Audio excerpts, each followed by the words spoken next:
level right there. Ladies and gentlemen, we have a question for you. We're discussing this. Oh no. Is Chopper a war criminal? Yes. Yes. So I say that he is a cute little Muppet trapped in a metallic body, and therefore that makes him really angry. He Actually, no. had He a Sith canonically- ghost possess him canonically and he had leave a bit of itself behind. And that's why Chopper's terrible. But we love him because he's an adorable little war criminal. So I this mean, I would argue that would put you war criminal adjacent because you got like the part of it, but you're not fully committed. At the end, Chopper is the one making these decisions. It's only like this much. But Yeah. I'm The also Sith pretty Ghost. Star Wars dumb, so It's like this much of a Sith Ghost and like this much Chopper. Because before he got the Sith Ghost, he was still bad. Yeah. He was still okay, like mean, bad or like like morally he really gray? liked using his flamethrower a lot. So like morally gray. And he has a saw blade that he doesn't just save for He cutting has wires. and shit. canonically killed civilians. Yes, Yes. It sounds yes. like fresh cut grass from campaign 3. He does not. Okay, he does not have any of the endearing traits fresh cut grass has. He is V sassy and we adore him. he is very upset all the time. I do will love a I will sassy maybe I will bitch. wear my Chopper earrings next week because I Oh, have you have chopper chopper earrings. earrings. I have their little Lego choppers that somebody got for Oh. me, and they're earrings. So Adorable. they're great. So anyway, ladies and gentlemen, so some of us didn't realize that Ahsoka came out today, and others of us have already watched it. So there's been some discussion. But in the meantime, we're not here to talk about Star Wars. We are here to play some D&D. Thank you, everyone, for joining us again. Welcome to Dinner in a Game. We hope you all had a great day. We hope you're about to have a wonderful evening. And I hope that everyone here in my player group is ready because we are stepping into the big, big world of Kyrell, where you guys have met the king of the dwarves. And you don't know exactly what to expect here. But the king has given you a briefing and basically flat out told you, I'm going to send you to hell now.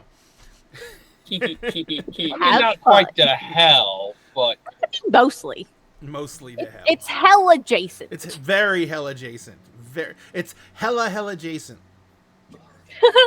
Oh my god, you guys laughed at that? I just did a dad Yes. joke. Oh. I mean, I love dad jokes. Look at him, you're a Ray. Oh, I know. I'm granddad level right now. I mean, look at this. Look at all the gray. Look at all the gray. That right here, right. But you just go green and then you don't have to worry about it. you know what? It doesn't matter to me because I work from home, so I never turn my camera on in meetings. valid. Fair. Legit. Did you mean to say don't fuck up my planet, Mrs. Dagshow? I mean, we can totally fuck up the planet. We can totally do that. She typed in "Don't forget my planet." So Don't fuck up the planet. No promises. no promises. All right. Right. Yeah, not from the walking war crime. Are you kidding me? Exactly. I just have to meet an elemental, guys. Just gotta meet one. Oh, there I will don't think plenty that'll be of a problem. opportunities for that. Not befriending the elementals. What if we I can- we become can- That's we the can- out of character. In character, Lex will be helping Look, you. we befriend the elemental and then stab it in the back. No. Wait. Why? No. Why is it always the First- meanest possible thing? First, identify which side of the elemental is the back. Yeah, have fun with that part of it. Good Second, fucking luck. toss a bomb in the middle of it and watch it go pop. So What? Okay, but if I am also an elemental, how are you going to tell us apart? Yes, we Because cannot if I kill- wave at the elemental and it waves back, I know it's Callie. Yeah, that's all true. the elementals that's- just start that's- waving at you the moment Callie does. Shit. Yeah, Okay. So that's when Callie's had her back turned, so Callie has no idea. And all the rest the rest of them are waving. So, ladies and gentlemen, tonight we're going to be playing Kingdoms of Mist. Kingdoms of Mist is our homebrew setting. I designed it and built it a little bit. But these people have helped me flesh it out by going around and flying from planet to planet and causing chaos. Kingdoms of Mist is loosely based on the movie Treasure Planet, which I love, and I wanted to have a fantasy version of that, because although Treasure Planet seems like fantasy, it's actually sci-fi.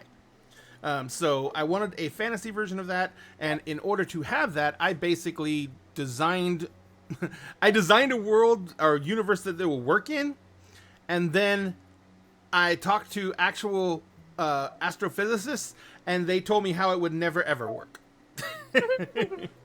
But it started a long debate, and there's a huge email thread from like 3 years ago when I started the research, and it was great because like it started out with the University of Houston's department, and they got a hold of people at Caltech, and the people at Caltech were just going all in trying to figure out how to make it literally work with just regular physics, and they're like, nope, can't happen. Nope. Everything would end up falling into your star, and I was like, oh. Well, magic. Well, but there's a magic saying no. Yeah, and then that was the final consensus from the guys at Caltech. They're like, aren't you doing this in fantasy? And I was like, yeah. I was like, well, just say it's magic. I was like, I know, but I wanted mechanics. And they're like, there's not really anyway. So magic. So, ladies and gentlemen, welcome to magic. Magic. But not that magic. Did you hear? Okay, side note. Did we hear about one, the magic heist at Gen Con, but Yes. two, who they have suspected in it? Who? Not suspected. It's some dudes. They've been convicted? No, they've been They're not identified, and they're looking for them. They have disappeared. They've disappeared. Hey. Well, either way, they're dudes who run their own tabletop. No, Like no, they no. have their own they game designed company. their own card game. Yeah. They have their own card game company. They stole $300,000 of Magic the Gathering cards from Gen Con in Just one a of the pallet. boldest, dumbest thefts ever. They literally somehow got into the back area at Gen Con because they weren't there as vendors that year. They weren't showing their cards or anything. Oh. So they got into the back area of Gen Con. They grabbed a pallet jack and just stole a pallet of game cards. Fucking They were pallet. going. Here's the thing, though. They were going for the Lorcana game cards, which was the new game that debuted at Gen Con. the Disney game. And they just got confused as Disney to one, yeah. which one was on which pallet. So they ended up stealing $300,000 of Magic cards. Had they gotten the Lorcana cards, it would have fucking turned Gen Con into a riot. Because imagine well, all that would've those been people so that were bad. waiting for Lorcana. Imagine if they had been sitting there in that line for 10 hours or 14 hours and then been told that all the Lorcana cards were stolen. That would be both hilarious to watch and absolutely terrifying. I know. It'd have been a witch hunt. It'd have been a witch hunt. Disney Like- fans are not ones to fuck with. Oh fuck no. Mm. Disney adults Yeah. scare the I crap was out gonna of say, me. especially not the Disney adults. Yeah, Disney no, adults they were scare the crap out of horrible. me. They were horrible, man. There's so many horror stories about the Lorcana thing. It was just terrible. It was the people who were running the Lorcana thing, because it wasn't actually Disney that was running it. It was the card distributor that was running it, and it was so fucked up. It was so bad. There was like nearly fist fights, from what I understand. Yeah, well, because the whole tradition of Gen Con is Gen Con doesn't do lines, right? Mm-hmm. If you're going to an event, you just get there as soon as you can, and then you get smashed up against the door until it opens. That's the Right. Gen Con tradition. But someone was, because by the time there was 3,000 people crashed against the door and that entire hallway was blocked off, that's when someone started putting people in a line. That was around 8 o'clock in the morning, because people had literally stayed there overnight. And so after that happened, they got put in, and other people showed up after that, and they started piling up in front of the door. And the people who were in the lines were like, you got to get in line. And they said Gen Con doesn't do lines, so they stayed there. And then one of the freaking distributors came in and was like, yeah, we don't do lines, after the Gen Con staff had put people into lines. Oh my god. And it was just a freaking nightmare. It was horrible. I'm So- glad we decided not to go to that So event. glad we stayed away from that. Yeah. You couldn't actually stay away from it because the line was so long. It snaked all the way through the convention. It was. Right. It Oh, was. That was that's like the what that COVID check-in was. line. Yes, Yeah, that's what that was. last year. Yep. Yeah, it was longer than the COVID check-in line was. And unlike the COVID check-in line, it wasn't It moving. didn't move. Yeah, it didn't fucking move.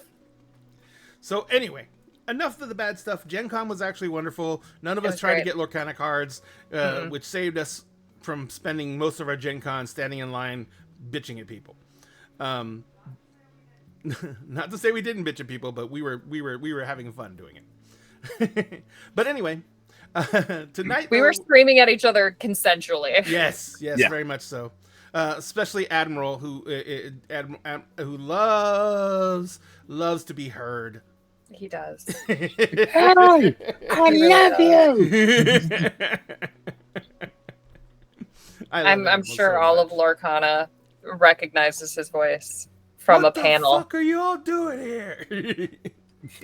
Yeah, Admiral actually was the MC for ADH Adventures this year. He was amazing. Man, He had a blast. He loved that. I know. I love him so much. But other than that, how are you guys doing today? I'm eepy. Milagros is sleepy. I'm sleepy. Sam, are you okay from the shitty shift? Better than freaking. I guess technically yesterday. Technically, I had a freaking 9-hour shift yesterday, Mhm. and then Jesus. Then this there's morning. that whole fucking thing this morning that is now over and done with. Well, It's not going to happen again. If it does, if it does, you'll deal with it like a man. oh no, I'm gonna deal with it like a petty bitch. Like No. a petty bitch. I resent that. I resent that. Like reporting the company for what they did. What? What they did this morning. About it. And now M's like, no, you're not. No. And she's like, it's like, no, you're not gonna do that. It's like, do you know what happened? What happened? It's like, Oh, she's just it's like, about no, the you're not gonna whole do water it. thing? Period. yes. Okay. Okay. you And now can she's report. like, okay, you can do it. Like I said, petty bitch. Needless to say, Sam had a hard day, a couple of days, and we're glad you're going to get to play some D&D. And we're going to go ahead and cause some chaos here. But, huh? What? That's what I said. That's what I said. No, that's what I said. But anyway, we are going to go ahead and do a little bit of a different thing today, because normally we just play games right now, and we've been having fun doing that. But I want to try and see if we can generate some more traffic into the show, because I want more people to see these guys play their characters, because their characters are amazing, and I love seeing people enjoy them.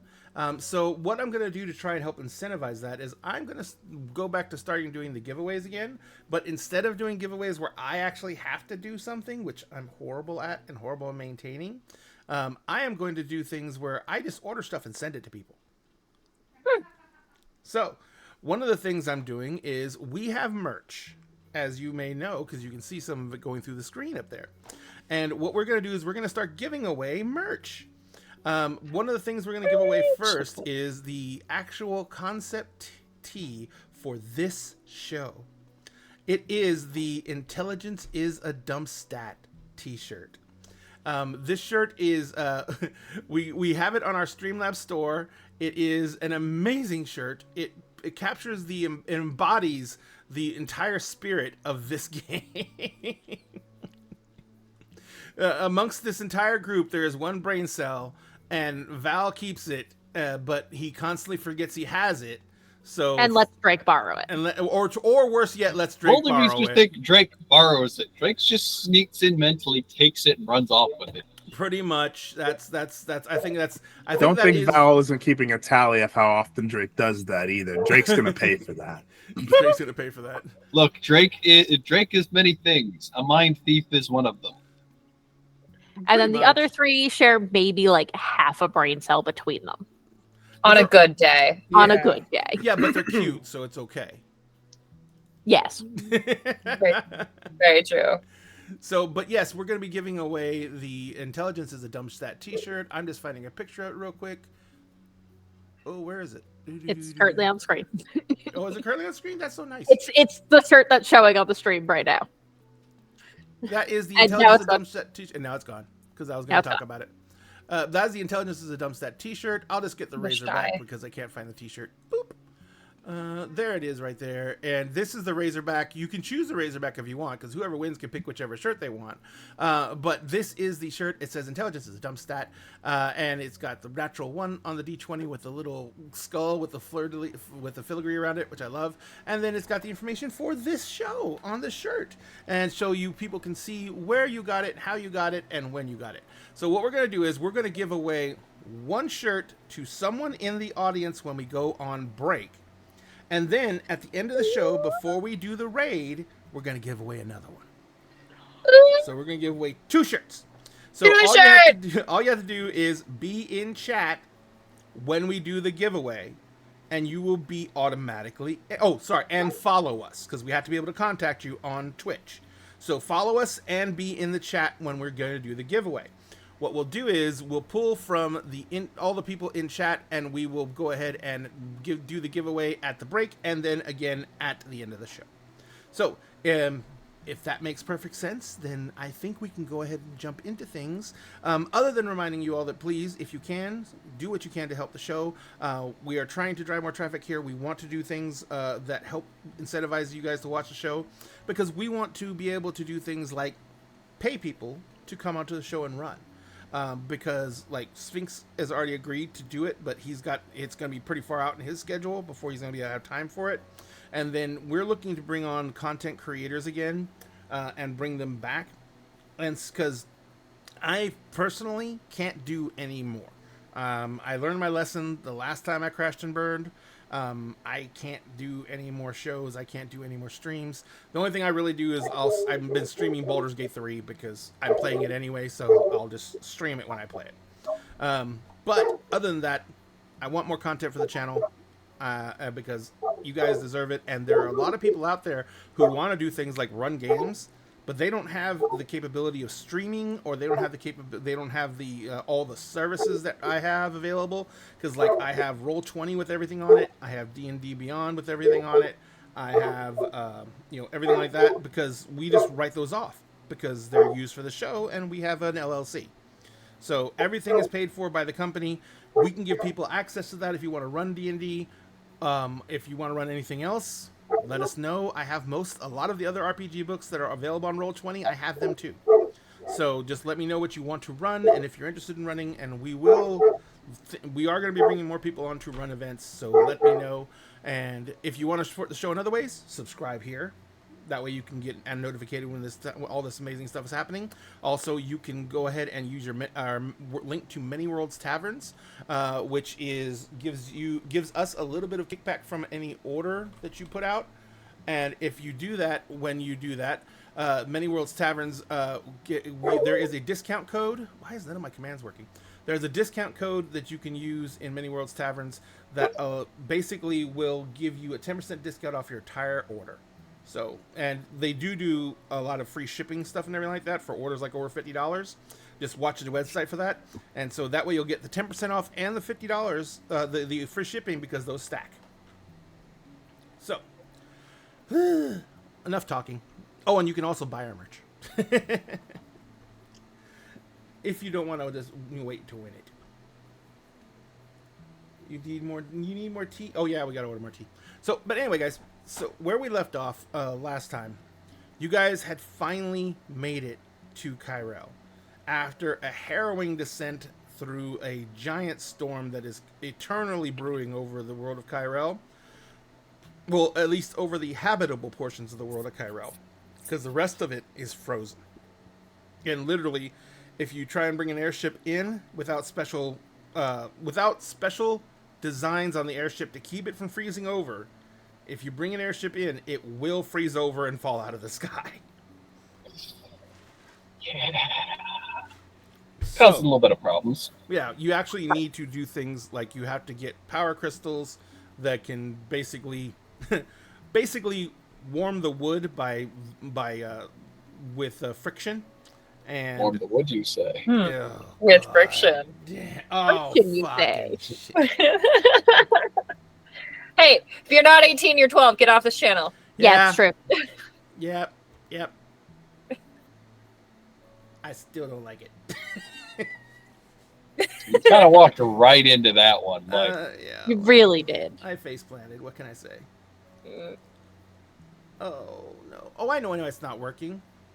Okay, it's nothing. why? What's not working? My commands aren't working because I don't have this thing up, but I'll fix it in a second. But in the meantime, we're gonna go ahead and jump into the Do game. you just not have the command spell? No, Mm. I do not No. have the command spell. I am commandless. Let's be right. I'm commandless. At least you're not nameless. No, that's our. No, but ship. our ship is. Yeah, no, Our ship Nameless is is- great. Why would you say anything about the Nameless that wasn't a glowing compliment? Yeah. Yeah. What'd you say about my ship, Drake? Oh, I love it how it's Yeah, his Drake, ship talking now. shit. You talking shit about my ship? second shit. He is What the you mean, captain. our ship? Shit. So Well, I mean, I am the captain, so it is also my ship. Technically, Utopia bought it. Did she though? I could still. She funded it. I'm the piggy bank. I'm happy being the piggy bank. Happy being the piggy bank. I'm happy being deep pockets. Yeah, there's got to be someone in the party that's just Sugar mama. Yeah, We do need a Code sugar name mama. Deep Pockets. yes. Name deep pockets.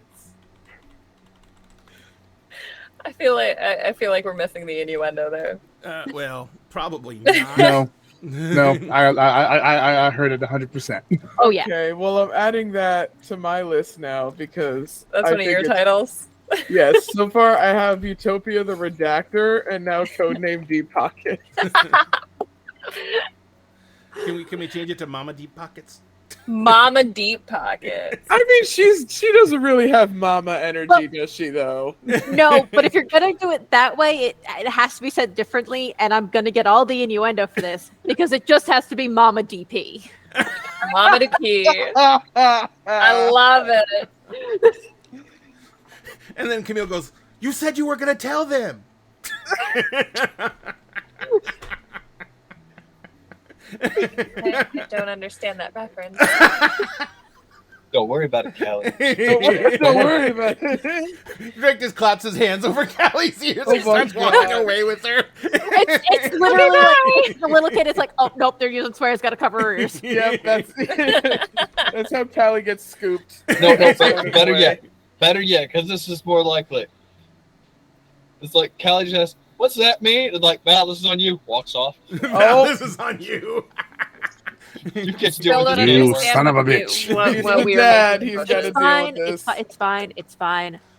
I'll explain it. Oh no. It's fine. It doesn't bother me. It doesn't bother me. It bothers me a lot. Ladies and gentlemen, we should probably put out a secondary disclaimer for this Oh my God. particular show.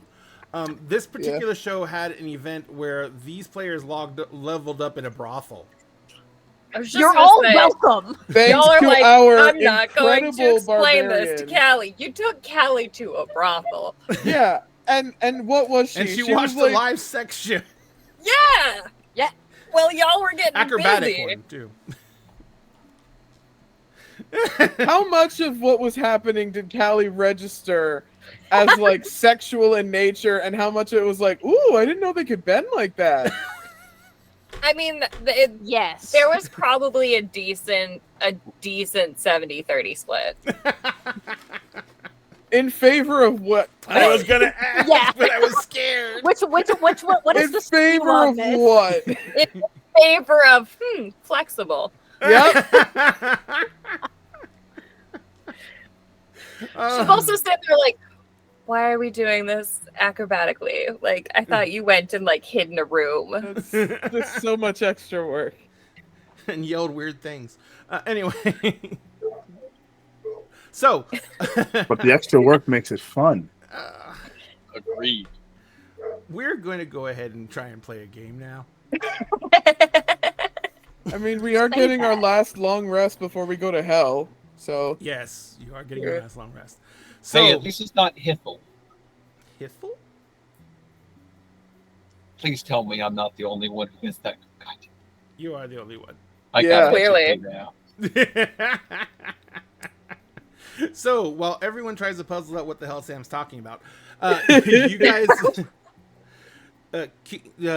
King Strongbar has basically given you the rundown of what the situation is. There are elementals attacking the city.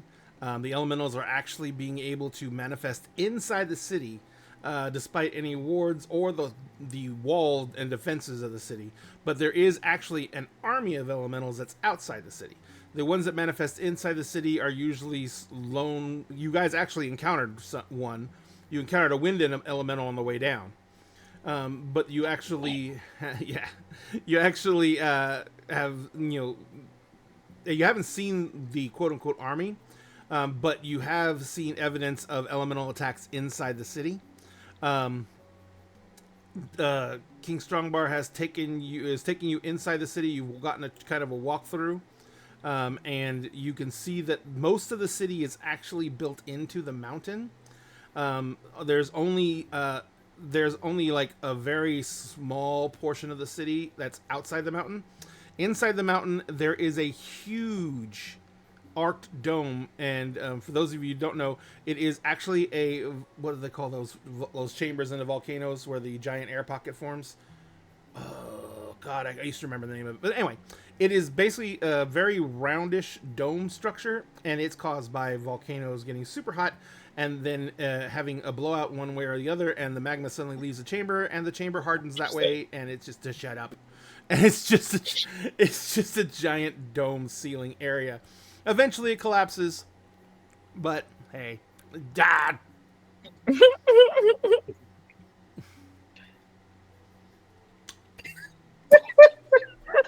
Oh god. And the fucking call chat has started. So anyway, It begins. So anyway, you guys have seen the inside of the city. It is enormous, but it's also packed to the gills. There are refugees here, survivors, and Elatris, the planet Elatris, was providing resources and support, and provided a military garrison to help maintain order.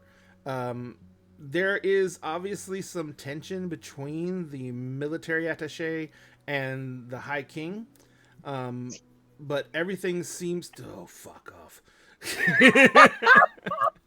Sorry, I'm trying to figure out what that thing is called in a volcano. I know what it's called because I watch the volcanologist all the time on TikTok, and I can't remember what it's I called. can't either. I That's mean, where all I got it can think from. of is caldera, but that's like Nope. the divot in the that's top. that's Yeah. the thing. Yeah. Mhm. It's In kind the of like top, the you reverse say. of... Oh, god damn it. Six, you're a little late on that one. So you guys... Is it just called a lava dome? It might be. Might be. I think it is. I think I'm looking it up too. That's Lava the first thing dome, that a popped up for me. steep-sided mass of viscous, commonly blocking Welcome lava to the extruded lava from a dome, vent. bitch. Typically has a rounded top that covers a roughly circular area. Yep. It's just called a lava dome then. There you go. It's a giant lava dome. So anyway, the city is very packed, overcrowded. You guys, like, even though you were being given a royal escort, you were having to navigate the streets because everything is packed.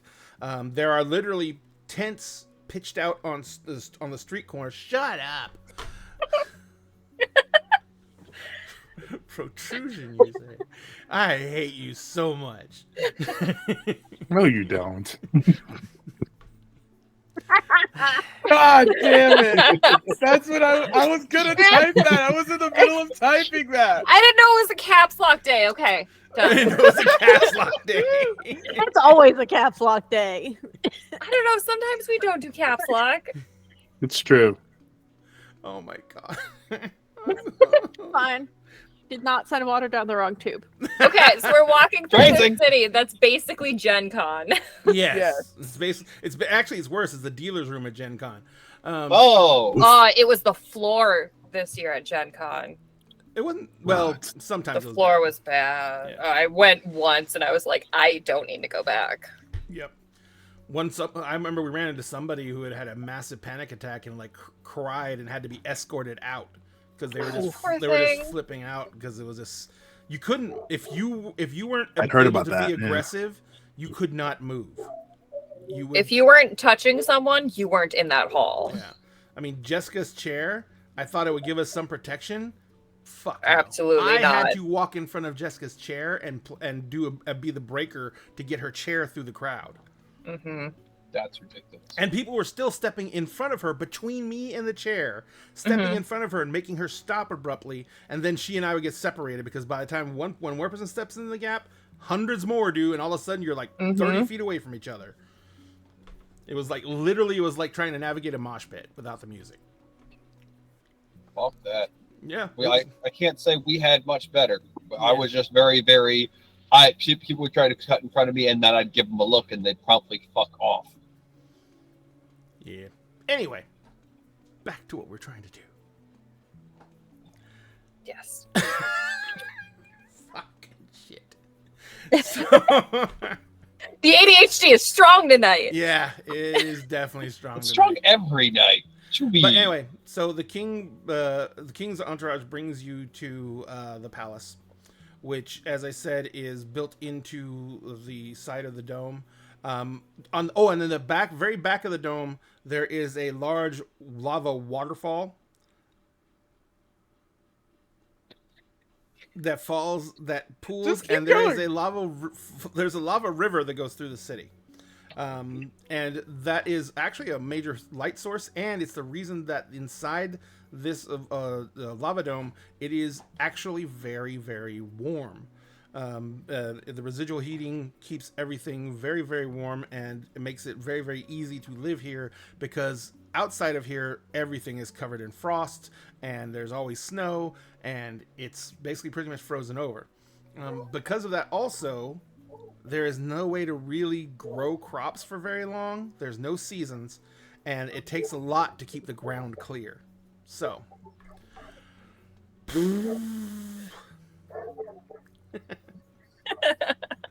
as you get to the palace, King Strongbar looks at you and he says, I understand that you just arrived and you need some time to get your bearings. We will provide you with rooms, food, healing if you need it. I don't know how your trip was through the storm, but it's always difficult.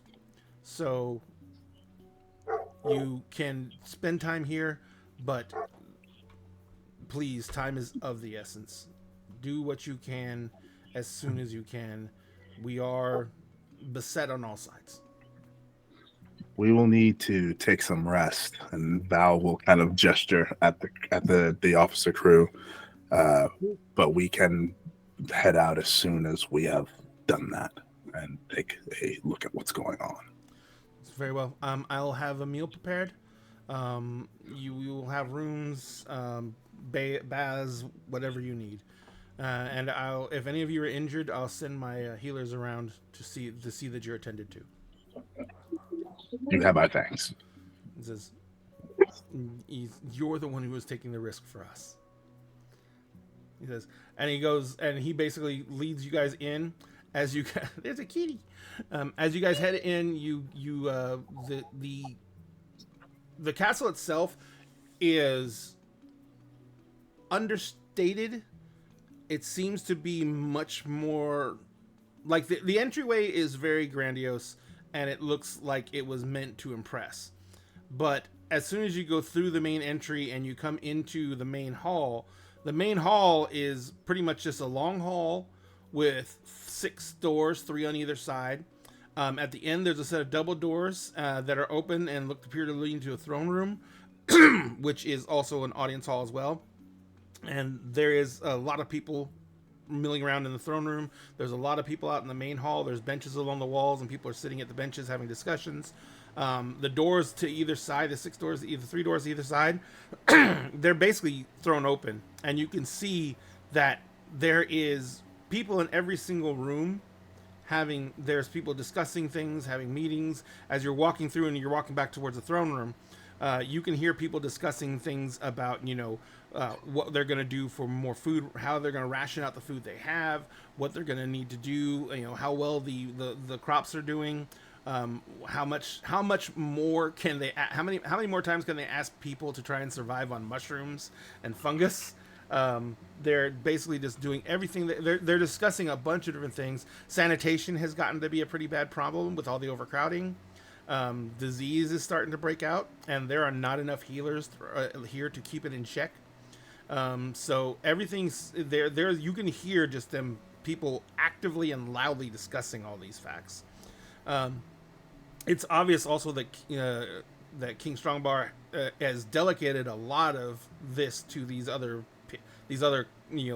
people, and because he as he walks into the throne room, you see that there is a woman sitting on the throne.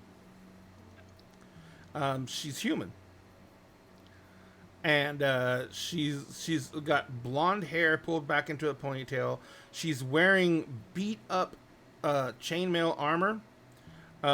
She has a scar across her face that goes from right like in the middle of her forehead down and across her nose, across her cheek, and it ends right above the corner of her mouth. She is sitting beside her. There is a sword whose handle is silver and it's sticking out of a sheath. It's a long sword, and there is a bow leaned up against the other side of the chair she's sitting in, and the bow is just sitting there leaned up against it, and it's strung, but the bow's string is fire. And you see that there's a quiver of arrows that are leaned up beside it, and the feathers on the arrows are on fire. And and she's sitting there, and as they're walking in, Jacob holds up his hand and he says, "I'll be right back, love. I'm sorry, just a little bit more." And she says, "Don't worry, I've got it in hand." He says, and she's looking at it, and she says, "All right, look, the redistribution of food is not going to be affected by what just came in. It's not enough. He says, we're gonna have to maintain the rationing." He says, "You're going to have to make people understand this." He says, "Anything that people can do to help us with increasing the crops that we are able to grow underground, we need help with. We cannot count on the surface crops because we don't know when the winds are going to change and another cold snap's going to blow through and we're going to lose everything to the freeze." And you can see she's talking to basically a group of men who look like they're in pretty grubby clothing, they look like farmers. That are like just came in because they look like they're still dirty from having been working. And one of them says forward, he's a goblin. He says the mushrooms don't grow that fast. They just don't. He says they need care. They need time. It takes months to grow a crop large enough to feed the people that we had originally living here. Now that there's 4 times as many, we just don't have it, and we don't have enough spore to distribute to make more. He says we are looking at completely running out of food in a month. And that's with all the stores that we've been opening up being utilized. That's it. And she kind of Jacob actually stops walking and he says, "I'm sorry, give me 1 moment." And he goes walking over to the throne and he kind of looks at the goblin and he says, "I thought you said we had 6 months." And the goblin looks at Jacob and he says, "Something's been getting into the stores. We don't know what it is." It says, "But the mushrooms that weren't consumed, a lot of them have been tainted.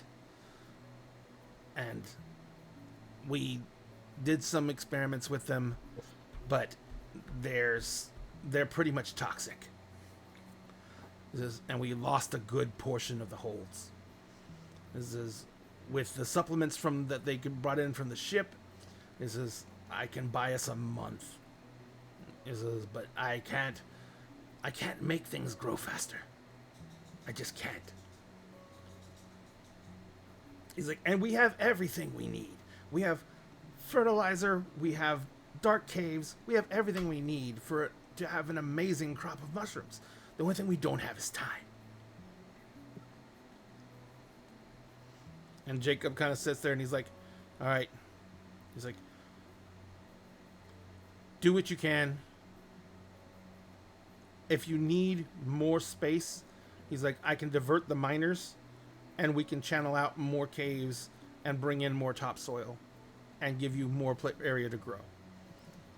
He says, we have plenty of fertilizer. We can't get rid of it fast enough.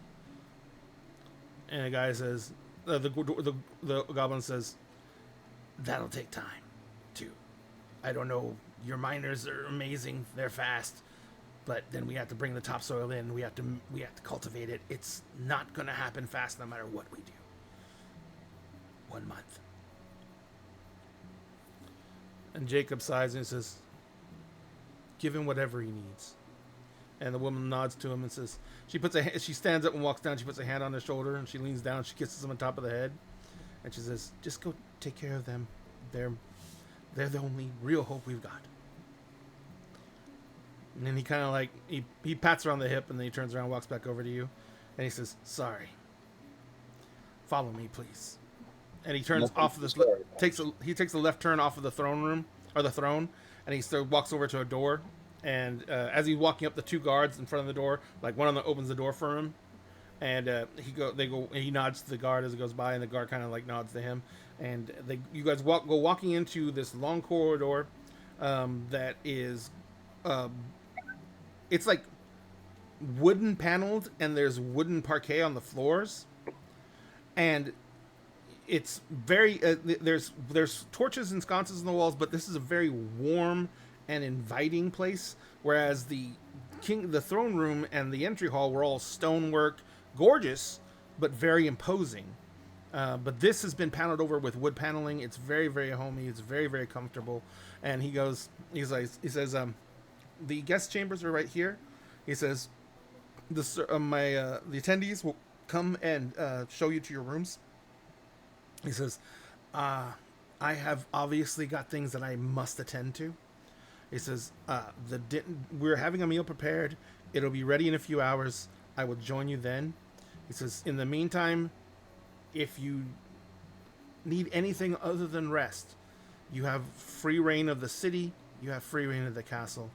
It says, let me know if you need anything. Let an attendant know if you need anything, and it will be brought to you. But you are definitely more than allowed to walk the city. He says, be warned, we do have, as I've said before, random elemental attacks even inside. Inside the lava dome, it's more fire elementals than anything else. So, fire and earth elementals for obvious reasons.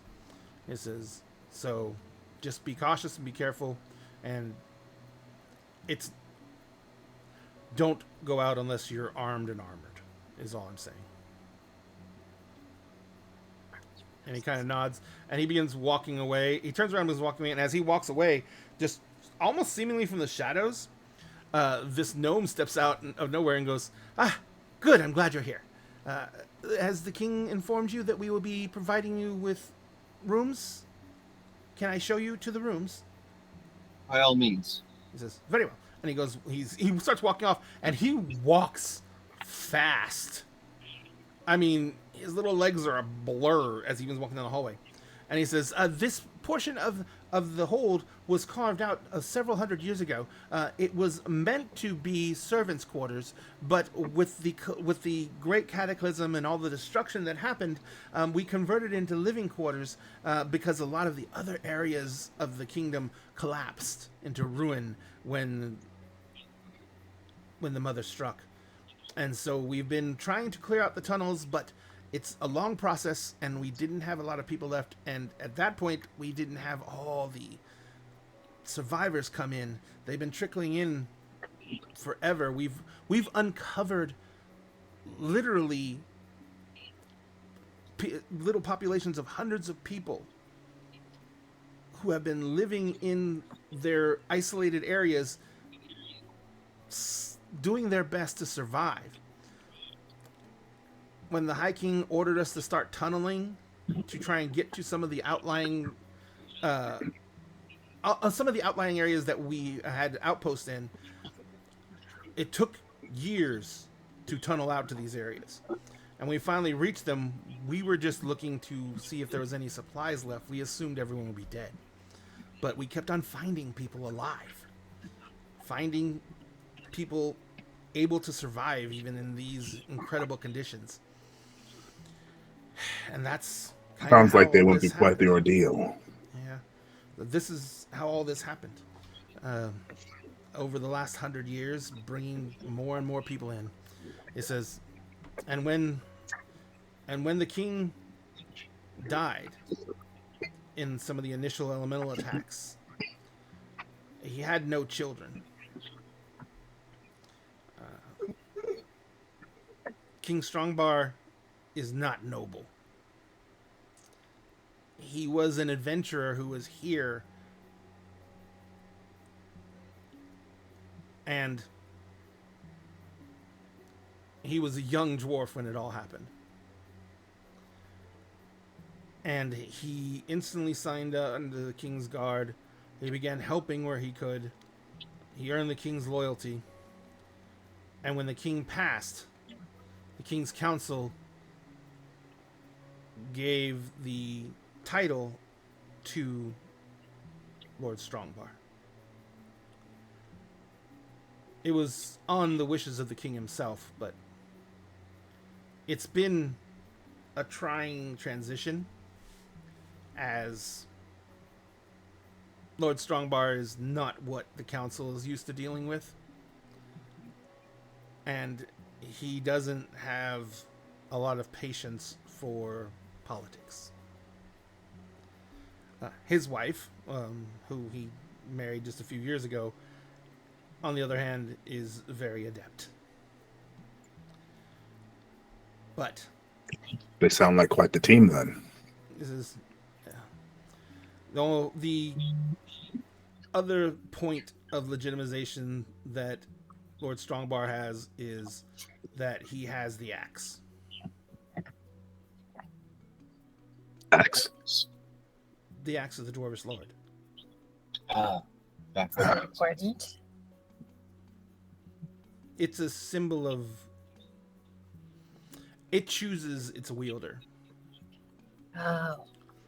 It was the prior king's Bell. axe, and the king said that he had a premonition that it would be passing to Jacob when he passed. And he was right. But They must have had a really good More conversation. important for him to have it. it legitimizes what the king requested.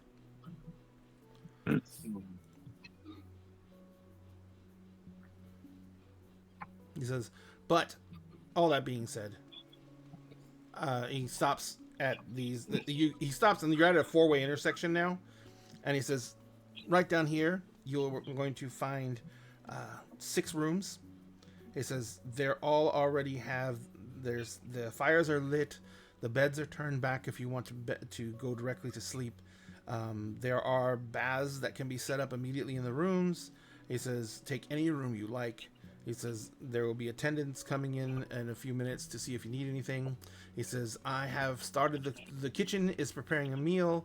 He says it's not going to be anything sumptuous, but it'll be strong, hearty fare. But you will be able to speak more with King Strongbar then. And his wife Frida will be joining as well. Frida. Very well. Thank you for your hospitality. He's like, I'm Alex. Alex, Yes. Alex. I'm Balestein. Balestein Okal. Utopia Indeed. Aster Okal. Yes. Oh god, I forgot Drake's last name. Malfor. Malfour. That's right. Drake Malfour. Kalavatia. I know they told me. I can't remember. It's Jasara. Desara, that's what it is. And Lex Swiftpaw? Hardpaw. Hardpaw. Yes, because of the fighting. I'm sorry. I didn't have much time. They gave us what information they had, but from what I have read and what I have heard,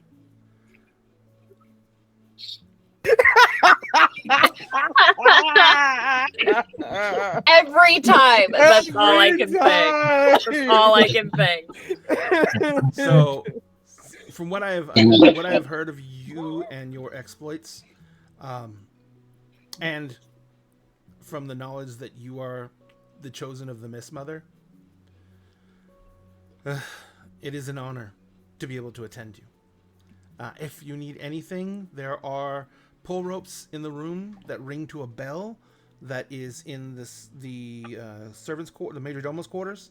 He says, and someone will come right away. He says, feel free, get some rest. If anyone needs anything, there's wine and water in every room already. So be rest assured that at least for now your needs will be taken care of. It is most appreciated. Thank you. It's the least we can do. And he steps back and kind of puts his hands behind his back. Now, please select rooms. Jake's sort of just going to go into the first one. He is not picky. It's like, give me 6 hours to rest, and I'll be ready to roll. So all the rooms are pretty much identical. There is a large bed, 4-poster bed with a canopy over it with curtains that can be draped down. There is a fire in a hearth. There is a single table with 2 chairs. When you come in the door, the bed's to the left in the room you're particularly in, Drake. Some of the rooms are flip-flopped. The bed's to the left. Directly to the left of the door against the wall, there is a dresser with a water basin and a bottle of water, and you see there's a bottle of wine on the dresser as well with 2 cut wine glasses there. Directly on the other side of the bed, there is a end table. There is a oil lamp on the end table, and on the wall hung there is a huge oil painting. Go ahead. And to the right of the door, there is a 2-person table just sitting there near the fire. Then that's just right of the door in the right corner. On the left corner, there is a large armoire standing there, and in front of the armoire, there is a carpet and a low bench, and you probably for sitting to put on your boots or whatever. And other than that, there's also a small rack next to the bench, and it looks like it's for hanging weapons and your backpack and everything up on. Yes, I said a rack, goddammit. So, and that's going to be true of everyone else's rooms too. The only difference is that the fireplaces are usually stacked together. So, it's not 3 rooms on each side, it's 4 rooms on each side. And so there's basically the fireplaces use a single flue, so the fireplaces kind of face each other.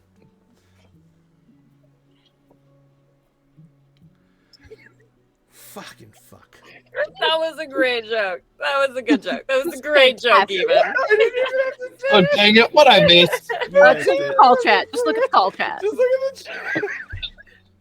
That was the best joke. That was the best joke. Great joke. Perfect joke. 10 out of 10 would recommend. That joke was necessary. I'm not cut and paste it in the chat. Oh, Good. That was a good joke. That was the joke. well played.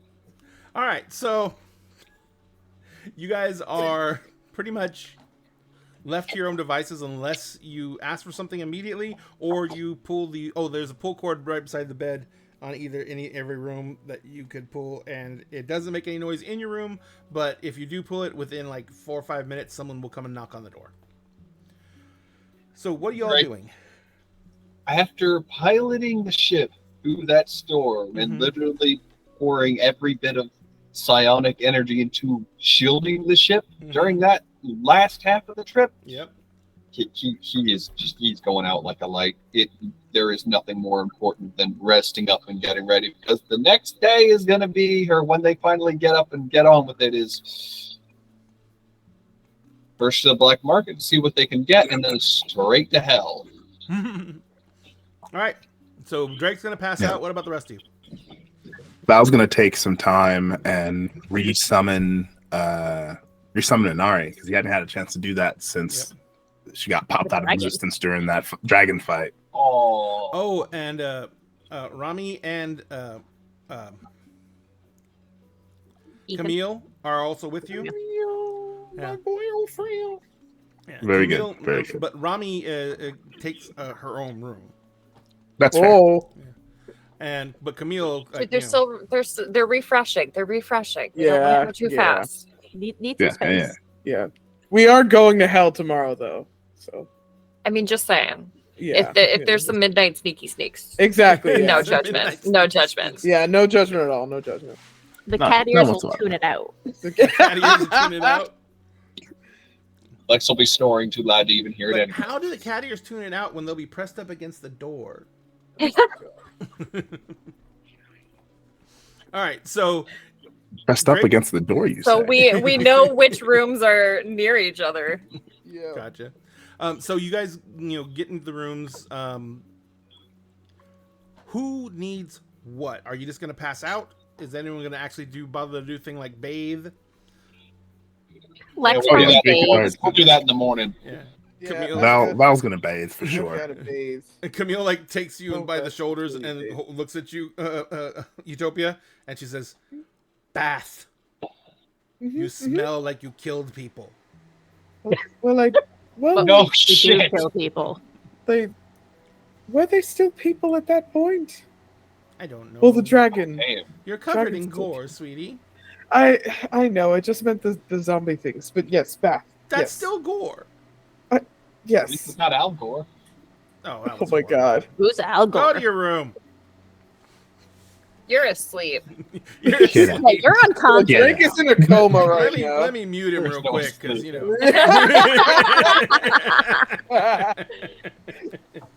Because he's Dialogue asleep. He needs a privileges shadow. for But anyway, so those of you who want baths, you brought in a hot tub, towels, soap. There's a magical stone that's dropped in the tub to keep the water warm. So you guys can go ahead and take a leisurely bath without having to really worry about it getting cold on you.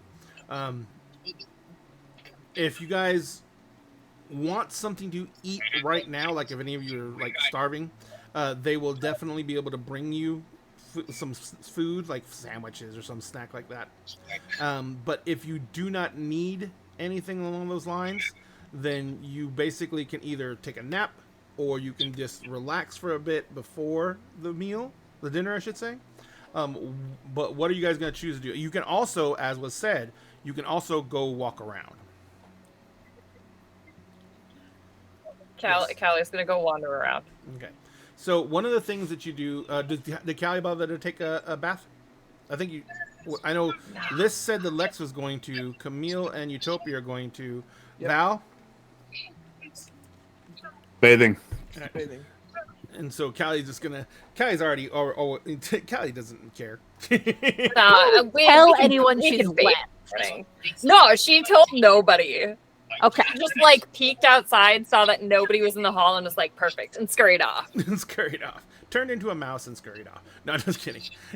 Not gonna waste your Like I wild shape. waste my wild shapes on turning into an animal. Kind of druid am Only use I? those for cephalopods. Cephalopods. No, that was shape change. That wasn't wild That was shape. polymorph, wasn't it? Oh no, it was shape change. That's right. It was that's shape right. change. Yeah, no, we only use wild shape in this house for spores. For spores. It's only spores all the time. I'm not one of them basic druids. No. Turns into owl bears and stuff. Nah. Nah. She makes zombies. Yes. It's spores or nothing, man. Spores are nothing We save all our good stuff for Timmy's. for Timmy's. So you're wandering. You walk down the hall. Are you tracing the path you came to get in here, basically? I think to start with, she's trying to find. She heard there are injured people, and she heard that there's mushroom problems. Gotcha. So she's trying to like sniff out mushrooms and or blood. Okay. Make me a survival check. Hey, Admiral. Survival check. Ooh, I'm really good at that. Not when I roll a 2. That would be an 11. That's not bad. It- I'm she's basically- she's got the little nostalgia thing going because it's like she hasn't been underground in a long time. Yep. Tightly packed caves, reminder of childhood. Yeah, it's not traumatic memory at all. So you basically you're navigating your way through. The first thing you do is you discover that these passages you can go back through the throne room, but you discover that like I said, you're at a T-juncture and they sent you down the hallway to go to where these 4 rooms were. If you kept on going down going straight from like taking a left basically, if you kept on going straight down the hallway, you eventually came out to an area that looked like it was set up as a kitchen, and there is a small dining room there. There is, and when you're walking down the hallway, you are passing like people coming back this long hallway. You're passing people coming back and forth, and there's other hallways that come off of this that have more rooms. But when you get to the kitchen, there's several exits off the kitchen that go seemingly outside of this area. Following those, you actually manage to come to a point where you're like inside where you're actually stopped by guards who are like, at a very large door, and they're like, oh, this goes outside of the castle grounds. Oh. Is that where your mushroom farms are? Well, yes, ma'am. Did you need an escort? Do you need someone to show you where they are? Oh, yeah, no, if somebody wanted to show me, that'd be great. But yeah, I can take care of myself for the most part. He says, no, Independent very well. girly. He says, I'll take you. And he says, Okay. he's like, call someone else up to take my post. And the other guy goes like, all right. And so he opens the door. And when he opens the door, you come out into what looks to be a very small courtyard. And by small, I mean like 20 by 20. There is a archway on the wall that has a steel porticus in it. He walks over to it, and there's 2 more guards in the inside of the porticus. And he says, I'm going to be escorting her to the farms. And the guy by the door says, all right. And he begins, he pulls a lever and the porticus starts coming up.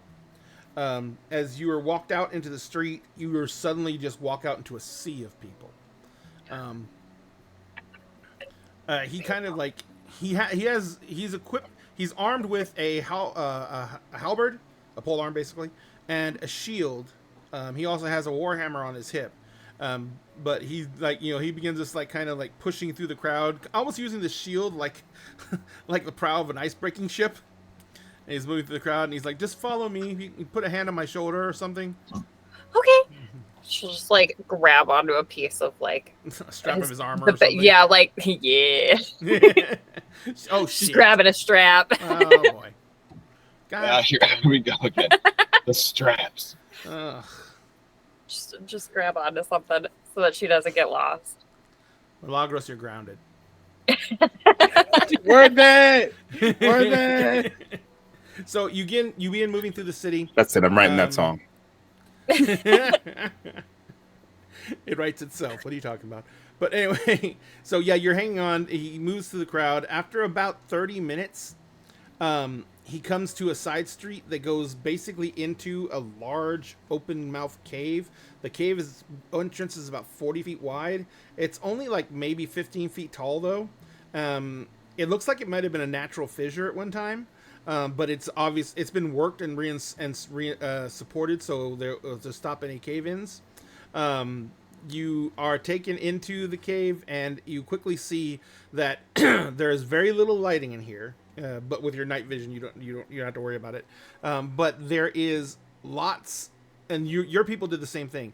There are lots of boxes, box planners.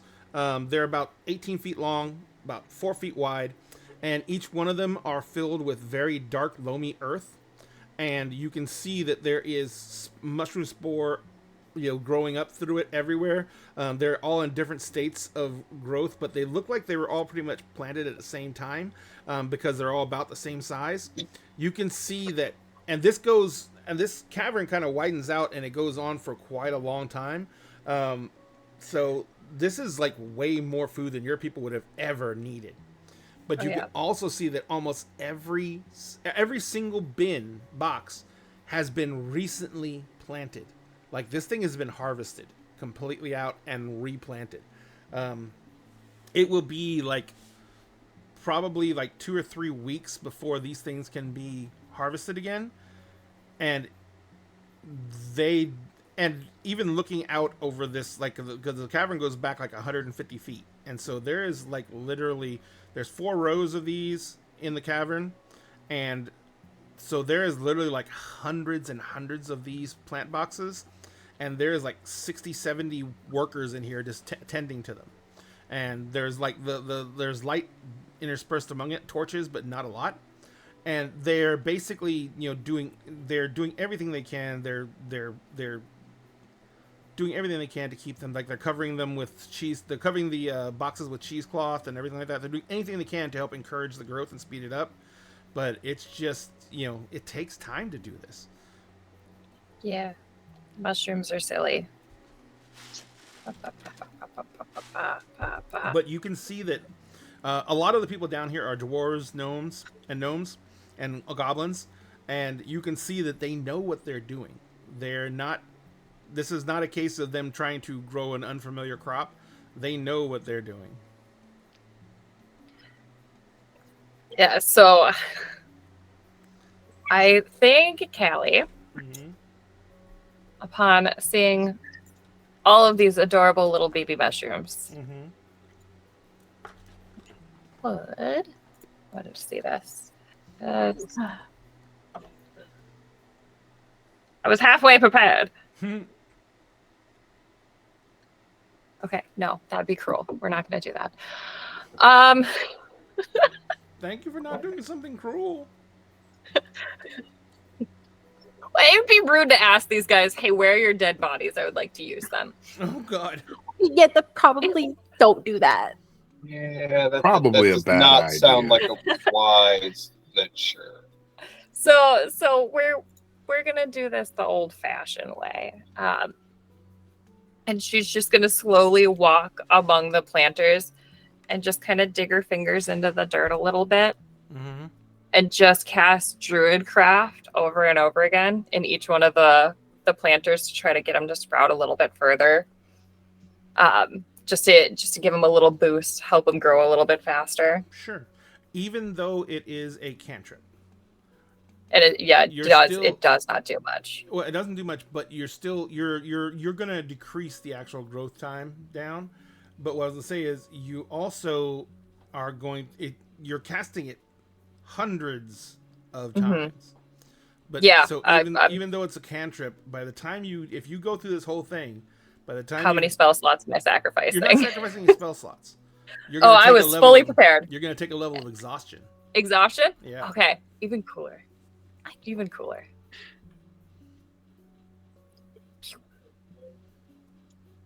Gosh, I don't even remember. First level exhaustion is just ability checks. Okay. Yeah, no, we're cool. We're cool. Yeah. So she'll just spend the time making sure she digs her fingers into every of the planter, every one of the planter boxes. Gotcha. The guard's kind of following you around, and he's watching you do that, and he says, I don't pretend to understand what you're doing, but you don't seem to be doing any harm, so... I have a gift for helping plants grow, and mushrooms. She'll tap like one of the little shelf mushrooms that's popping out of her hair. Mushrooms are my specialty. Well, I'm sure they'll appreciate any help you can give them. He says, we've all heard that you brought food on your ship, but most everyone knows that the ship wouldn't be able to bring enough food to make a massive difference. Well, I mean, every little bit helps. I know, but whatever we can do to aid with what we can. So in all, it's gonna take you like 3 hours to hit every single box. No, Perfect. not gonna take you that long. Hour and a half. Hour and a half. Okay. Yeah. Cool. So, but once you get done with that, like I said, you're literally you're perspiring. It's taking you effort by the time you get to the end to summon up enough energy to keep on doing Druidcraft over and over and over again. So, what are you gonna do after that? The guard kind of looks at you every now and then. He asks you, "Are you okay?" Yeah. No, I'm fine. It's. I haven't done this in a while. There hasn't been a lot of time to grow things.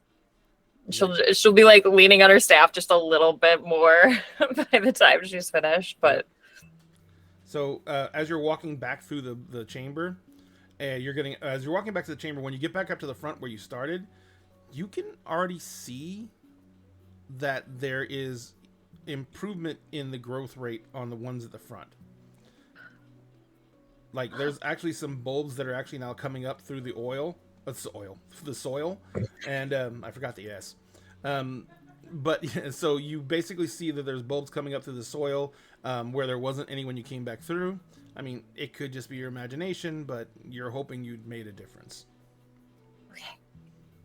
So what are you gonna do? The guard says, "Did you need to go somewhere else after this, or?" I was told you had injured He says, "Well, yes." or sickly. There's disease it's been going through. He says there's several hospices set up that are hopefully going to help with that. But did you need to go there? Whatever I can do to help. I'm also very good with diseases. I'm better at tending wounds, but I would like to help where I can. He says, well, I don't if you need a wish lot of to go- sleep. If you wish, yes, I can take you to the hospital. One of the hospitals nearby. And he says, and then he goes like, he just kind of like shrugs his shoulders and is making his way through the crowd again. Just following along after him. All right. What do you intend to do when you get to the hospital? A lot of what's happening in the hospital is people are getting sick with the normal sicknesses of overcrowding. Yeah. So, you know, in all The of like it, dysenteries and yes, stuff. and all of it is highly contagious. Yeah. So, you know, dysentery, cholera, the usual horrible things that happen when people are smashed into a tight, confined space. I don't think I can be diseased anymore. Oh no, I can still be diseased. I just can't be poisoned. Oh well. Too late now. I'm just gonna start going bed to bed and like do it, like just doing whatever I can, getting glasses of water for people, like stupid stuff, cool washcloth, that kind of stuff. Gotcha. But you're not spending spell slots or anything like that. No, because all I have is cure wounds. I don't have like a what do you call it? Cure, not disease. There's the restorations Yes, and stuff like that's that. a Yeah, I don't restoration. got those. All right. So you basically spend how much time here? Let's There's see. no We end did. of work. Yeah. As soon as the people understand that you do know some about medicine, and that you can be put to useful tasks, yeah, you're soon being asked to help everywhere and anywhere. Were we given a time frame on like when dinner was? About 4 hours. Is right. 4 hours. Okay. I'd say she'd probably spend about another hour and a half there, so she had like time to get back and like, I don't know, wash up a little bit before dinner. Dust off a little. Yeah, make sure her hands are clean. You know. Get out your Wash your special face. party dust. Yeah, And rub wash that it. in. Wash the face. Wash the hands. Spruce the mushrooms. You know. All right. So your efforts are incredibly appreciated. Everyone at the hospital looks exhausted. So the simple fact that you are doing this is obviously people keep on thanking you as you're helping out. But they're also very willing to give you something new to do. And when you're basically like, Okay, you have to head back. You know, Yeah. they several of the attendees, like, you know, just they put their hands on your arm and stuff like that, and they're just like, they basically just have no problems telling you how much that this process means, and they pretty much say, this is more than we could have hoped from a stranger. Well, I know what it's like to be stuck in a cave and for things to not go well. So I'd like to do what I can to help those that are in similar situations. Well, no matter what, we appreciate it.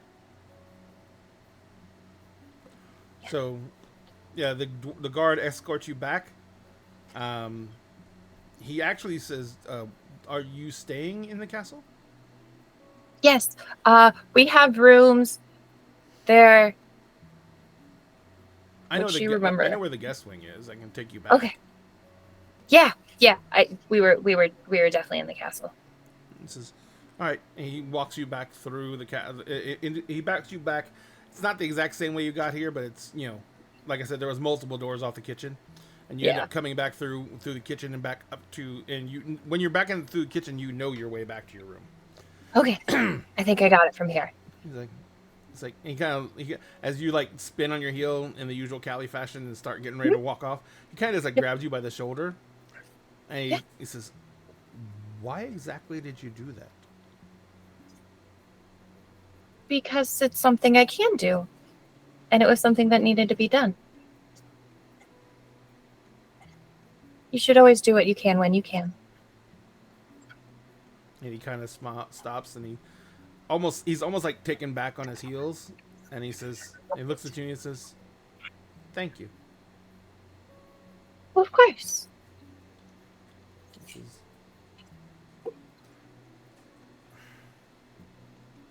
"My name's Eben. If you need Eben.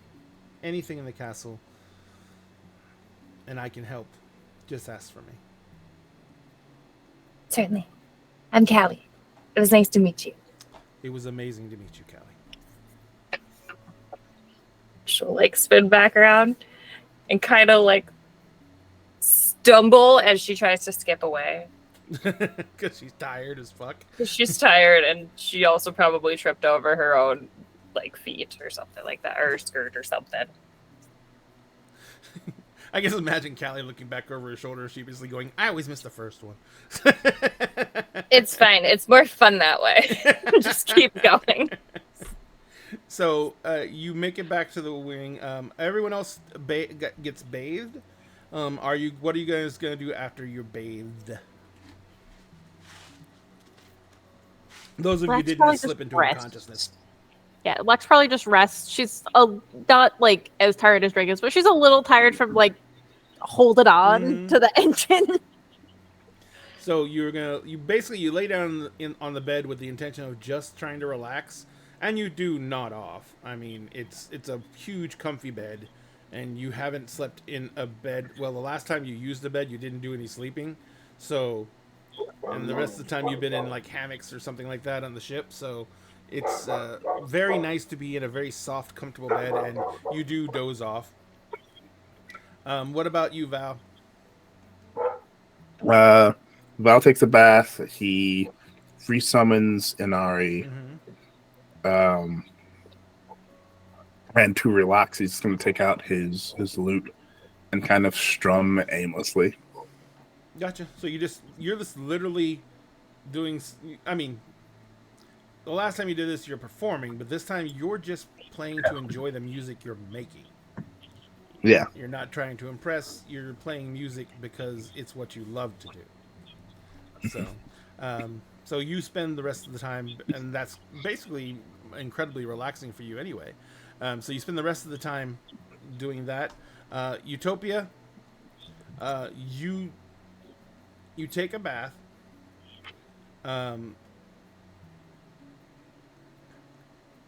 After you take a bath, when you come out of it, you get out of the bath, I should say.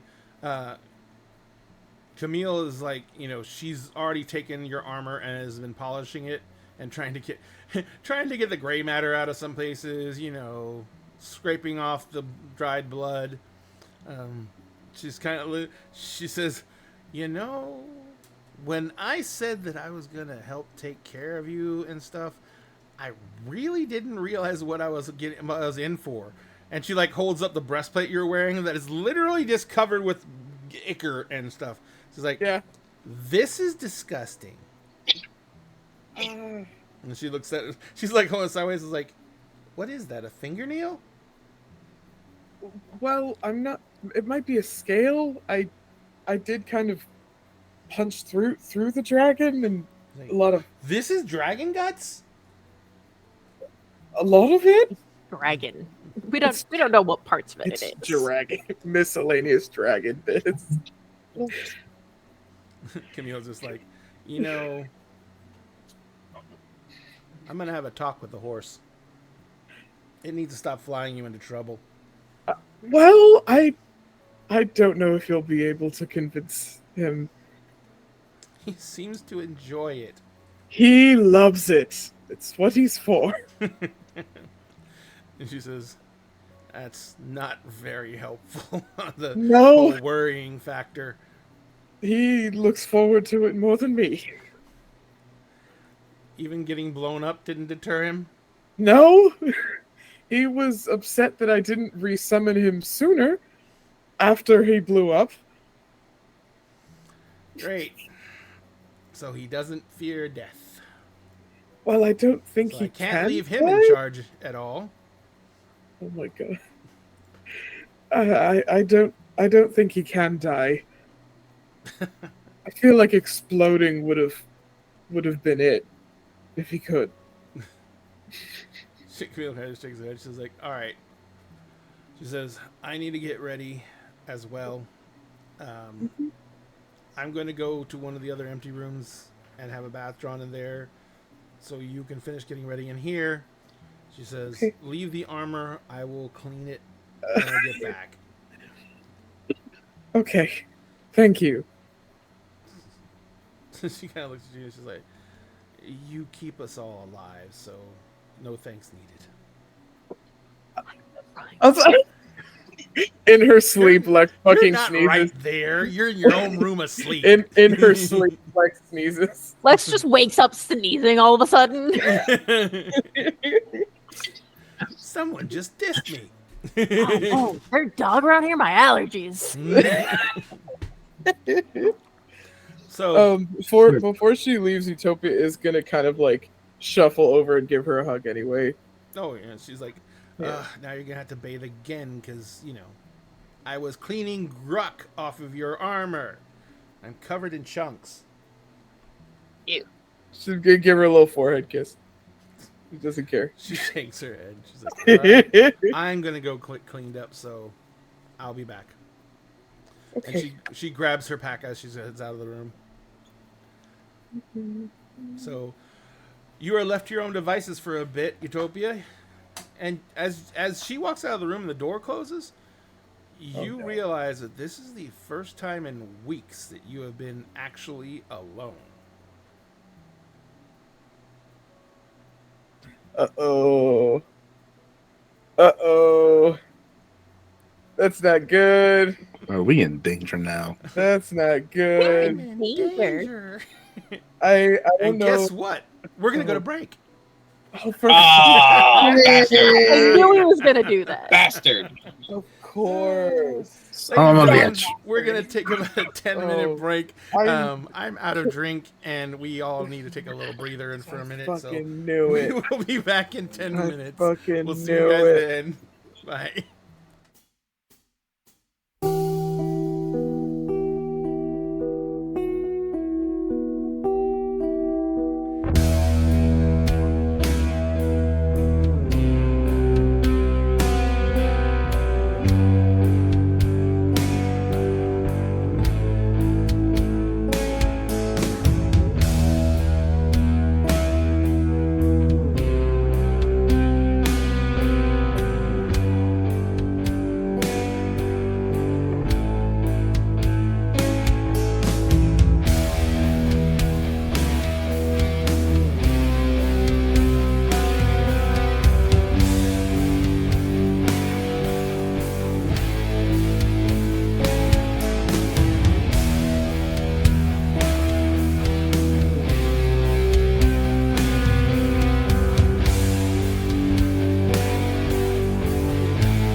Ladies and gentlemen, thank you for giving us that small little break. We really appreciate it. We Do it. have a challenge. It's already been done. Oh, it's already done. The It's challenge not has even been close. received. You threw down the gauntlet, and that bitch didn't even hit the ground before we're like, All yep. right. For my hydrate tonight, I will be drinking Campbell's Pork and Beans. Right out of the can. Oh The my. rule is always going to be you can't drink it Right. if you have to chew it. It's a I- meal if you chew it. There's like a gravy. I know there's a it's- gravy, but what yeah, do it's you do? Just suspended. swallow the beans You know whole? what? That's not nearly as bad You as want mayo. me to? Swallow No, the you probably bean. choke. We're swallowing Swallow the beans. bean. Swallow the Oh bean. my god. Also, no, I'm not making that joke. John did not move. Swallow the beans. Choking, you say? Sphinx. Oh, Jesus God. They're Big stuck beans with give me. me heebie-jeebies. All right. They're stuck Let's with me. do They can't. something else. There are can't make me 9 go away. people in chat right now. Let me go into my Twitch real quick and see who they is. I'm not going to count the bots, too, so there's lots of bots in chat always. Because bots ain't people, and AI ain't art. Truth. Truth. Amen to that. And it's not copyrightable, so eat shit. Eat the rich. Mhm. But are they tasty? With ketchup. It depends. Yeah, why ketchup? It depends on what their diet is. Hot sauce. Hot sauce. Hold Hot on, sauce. hold on. Probably what wouldn't kind make of it hot good. sauce? Yeah, that probably wouldn't make a good Hot Good. sauce. Scorned flavor woman. profile. Scorned women? Ooh. I know that one actually. That's a good one. That's Oh, a I good thought we one. were talking metaphorically. No, No, no, no, there's there's a literally a lot hot of sauce scorned called Scorned woman. Woman. 2, 3, 4. It is my favorite. 5. It's a good one.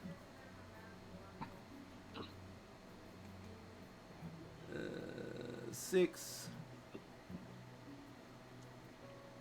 7, 8, 9, 10. Oh, there's a lot. 11, 12, 13, 14, 15, 16, 17, 18. There's actually 19 people in chat. And there's Huh. only like 3 bots. That's really weird. 4 bots. So why is it showing? I know you're a person. I'm counting the mods and everything too, though. So there's 19 people in chat. So let's do a random draw from 1 through 19, and I'll just go down the list and see who wins a shirt. Number generator, boop. 1 through 19. Ready, set, generate. 16. So let me count down 16 people. Why not just count up 3? Or technically 4 to get to the 16. I hate you. Think smarter, not harder. I would have just started at the bottom and gone backwards. 1918. The Queen TTV underbar, lots of underbars. You have won a dinner and a game shirt, which is actually a shirt that says "Intelligence is a dump stat." To so some. I'm going to some whatever. I'm going to whisper you on Twitch. Oh wait, user has turned on block whispers from strangers. I mean, that's a fair choice. Mhm. Respect your boundaries. Respecting the boundary. I wonder if I gift her a sub, it'll let me send her something.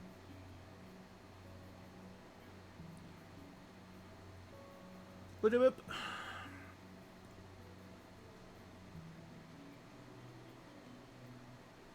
Hang tight, your purchase is processing for the next half hour. So anyway, there we go. Now let me see if I can send her a message.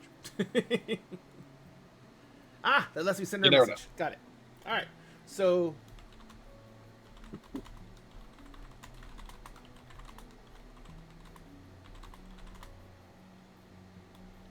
Stretch has been redeemed. oh, thank you very Not much. yet. Oh. Wait. For a bit there, look, that username looked like somebody else I knew. It's like, wait, I'm gonna get them for it. I'm gonna get them later. But no, that's someone else entirely. So basically, you won a shirt and a sub. Congratulations! Thank you so Yay! much for being in the audience. What, We we're really giving out appreciate subs it. now? What? I gave you a sub. I gave up subs last week. I gave you a sub so you could go ahead and get messages from me, and I'm going to need your shipping information. You can ship me a shipping information with your handle, with your name. I don't care. Send me your shipping information, and I will order you the shirt. Oh, and your shirt size. Shipping information and shirt size, and I'll order you a shirt and send it to you. If you would like to, you can send us a picture of you in the shirt, and we will put it up in the scroll going through so you can say hi and show us your shirt. But in the meantime, we're going to get back to doing the things. And Sam made me feel stupid because he told me I could just count up. All right. Do do do do do do do do do do do do do. Phantomoto 3, I'm sure what? Oh, you can't win? Babby, you can win. You just reach into the box behind me and grab the shirt. Oh, I'll get you a Razorback. Anyway, ladies and gentlemen, we're going to get back to it. So, Callie, you can come back to your room. You dust off, I guess?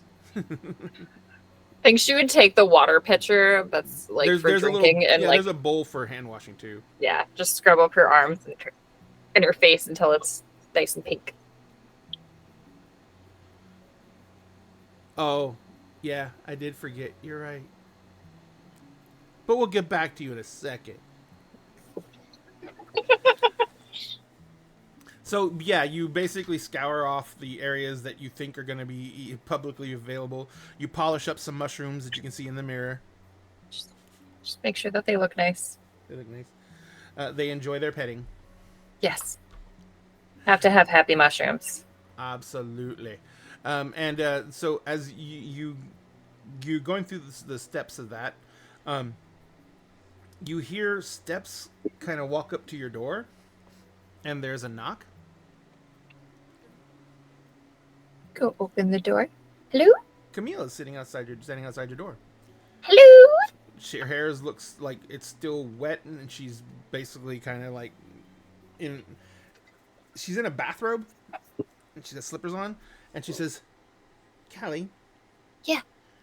She says, I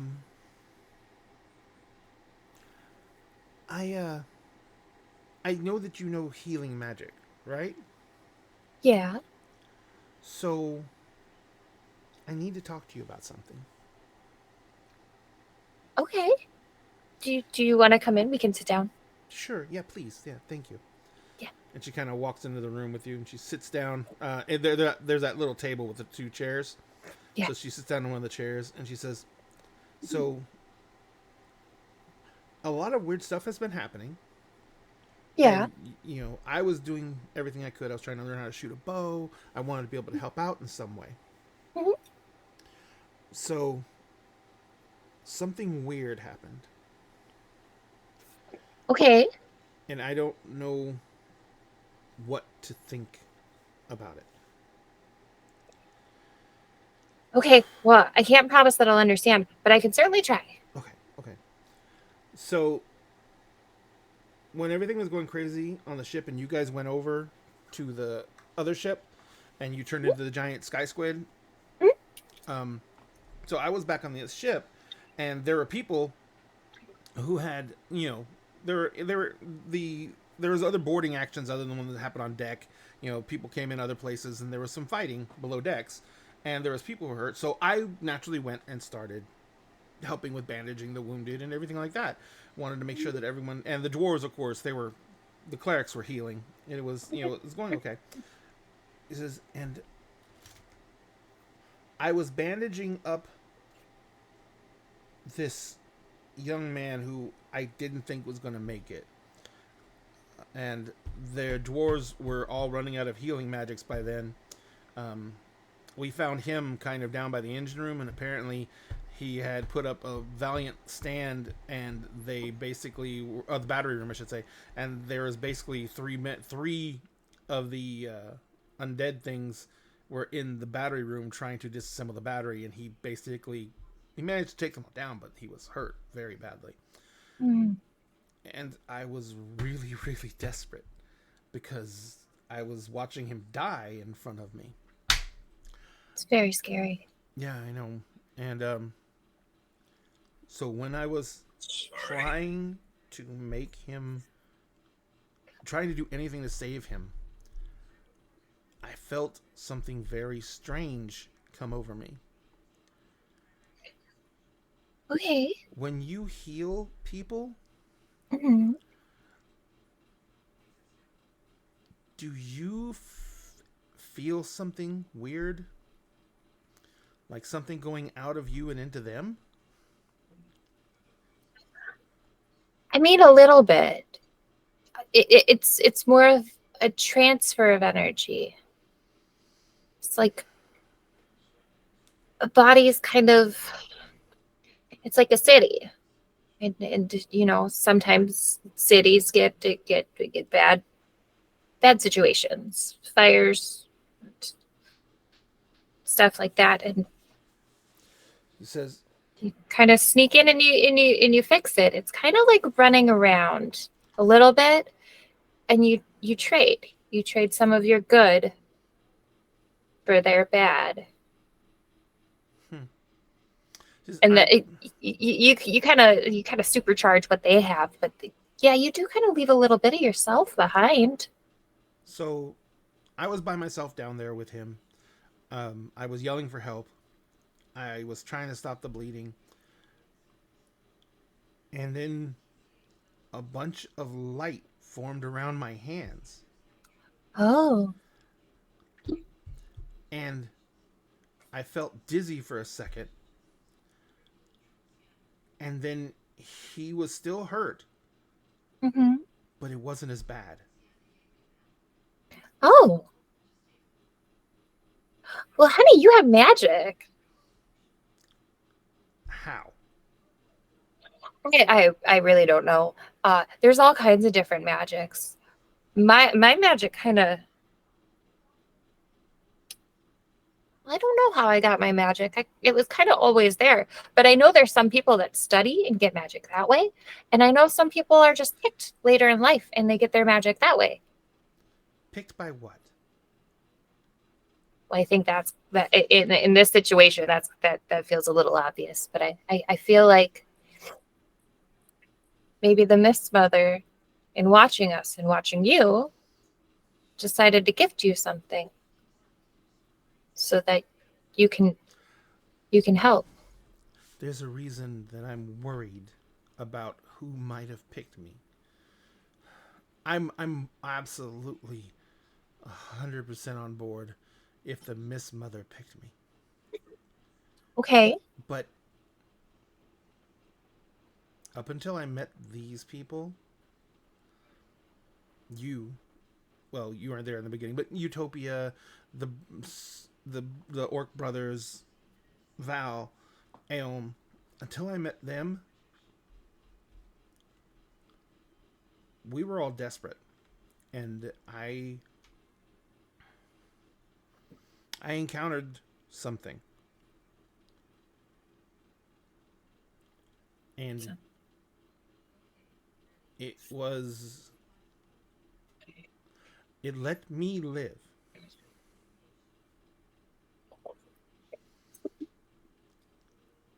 But it told me that it would require something from me later. Okay. It told me that I was going to meet you guys. Okay.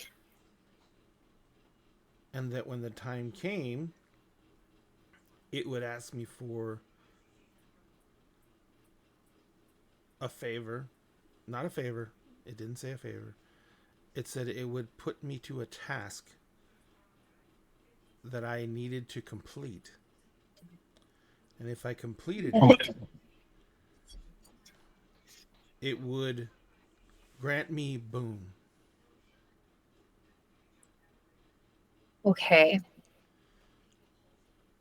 I don't know. I haven't. It has never told me what it wanted me to do. I have never seen it again. But all of a sudden, when I was desperate to help someone, I had the ability to do something about it. I don't know.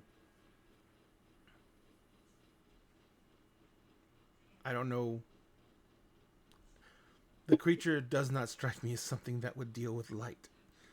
It was a giant shadow thing that came out of a well.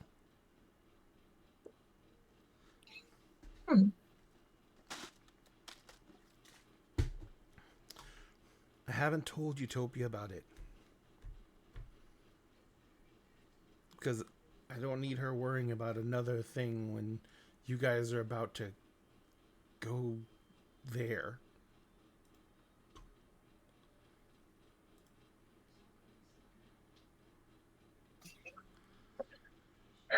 Well, you're right. A shadow thing doesn't sound like it would use light. But that also kind of feels like too much of a coincidence if it wasn't. I haven't been able to understand much of what's been happening with the Miss Mother and everything. I just know that you all were called to do what you can to help her and to help other people.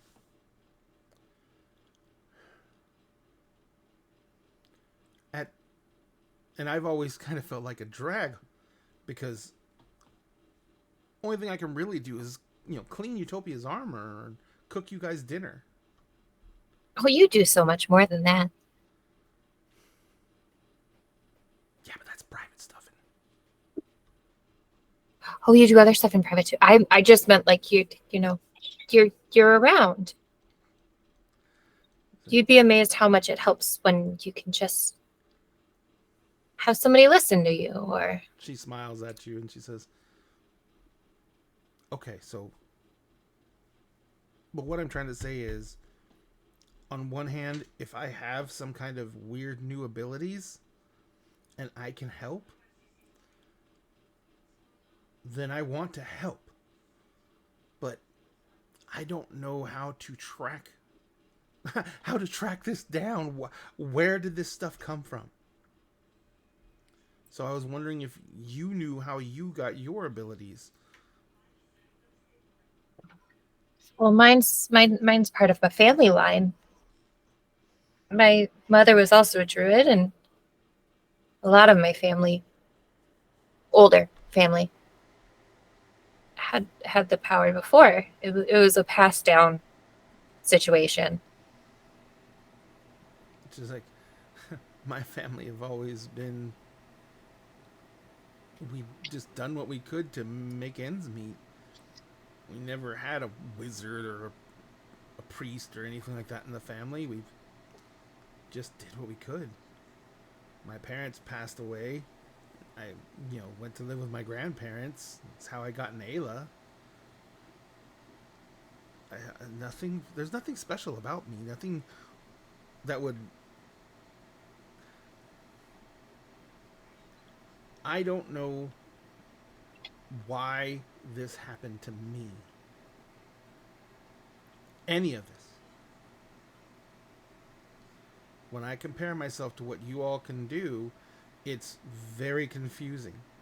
And then I come back to the whole idea that whatever that thing was, it knew I was going to meet you.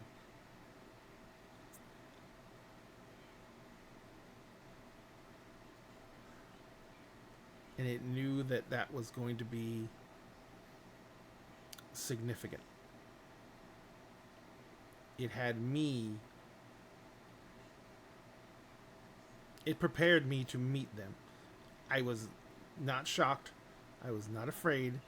When we were taken, I don't know if you know how Utopia and I met, but they basically they rescued us from people who were going to sell us to the demonic forces. other humans who were going to sell us.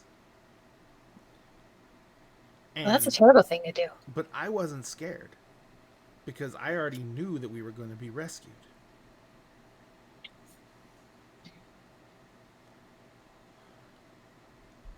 So,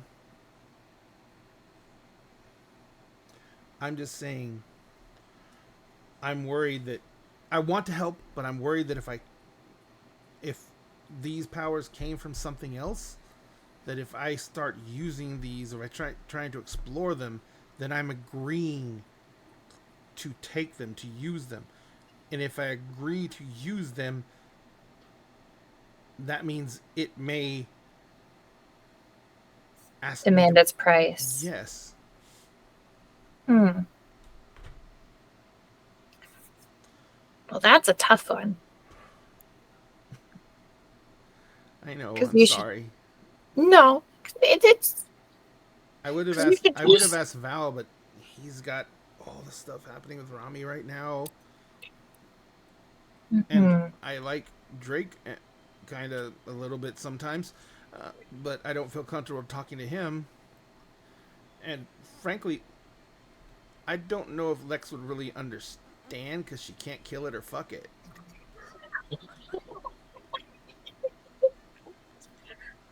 Huh. Well, I can look into it. It's like, if you can find any way to help me discover where these came from, I would just. If I can be helped, then I want to be. Well, And I know I help. I understand what you're going to say next, but you know what I mean. You're there every single day. You're right there with them. You're helping them. You're putting your life on the line in each other's hands, and you are doing everything you can. And I know I'm doing everything I can, but if I can do more, I want to.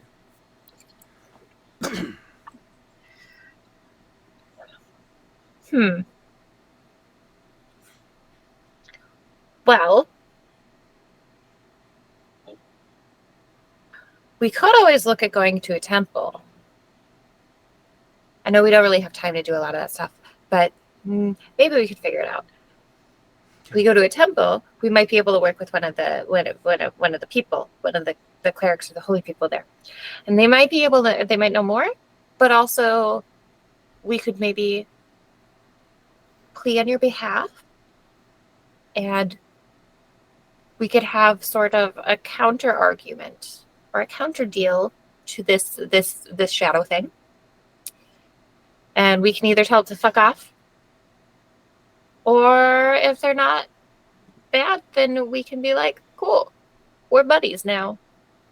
All right. Well, when we go to dinner, I'll slip in a question about, where the nearest temple is. And then maybe we can go check it out before everyone turns in for the night. Yeah. She kind of stands up and she walks around the table and she just gives you, she just out of nowhere just gives you a hug. Oh, I like hugs. She says, and she's like, her head's right beside yours. She's like, just thank you so much. And I know that I shouldn't, but can we not tell Utopia until we have more information? Or Val or anybody else? I don't even know what we talked about. She looks at you for a second and she goes, oh, you're kidding. Okay, I was worried for a second. I'm getting better at lying. Yay! She chuckles and she says, yeah, I don't know if that's something you'd be proud of, but it's definitely a new skill. She says, all right, I'm going to go get ready. Thank you. New skill unlocked. Yes. Lying. Pretty soon that -1 is going to be a 0. Yeah. So she leaves.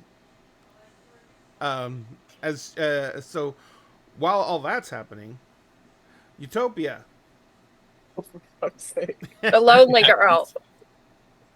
You are. What happens? What do you do? What do you do when you're alone and by yourself for the first time in forever? Ooh, not good. Don't like it at all. Cause alone means thoughts, and thoughts are not fun right now. Lots of plenty of fun. No, not these ones. No. Oh, different kind of thought. Got Different it. kind Got of it. thought. Very, Bad very thoughts. different kind of thought. Very bad thoughts. Not the kind of thoughts that Not the Lex kind of dealt thoughts with that for go through 20 your hours. head usually. Yeah.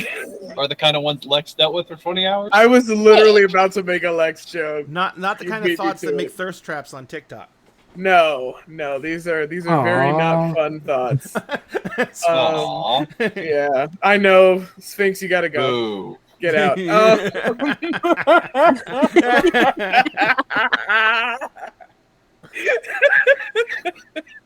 I wonder how long it'll take for Oh him to my come back. god. No, he's gone. He left. Honestly, Gone. We We'll hear a banished car him. engine start in a second.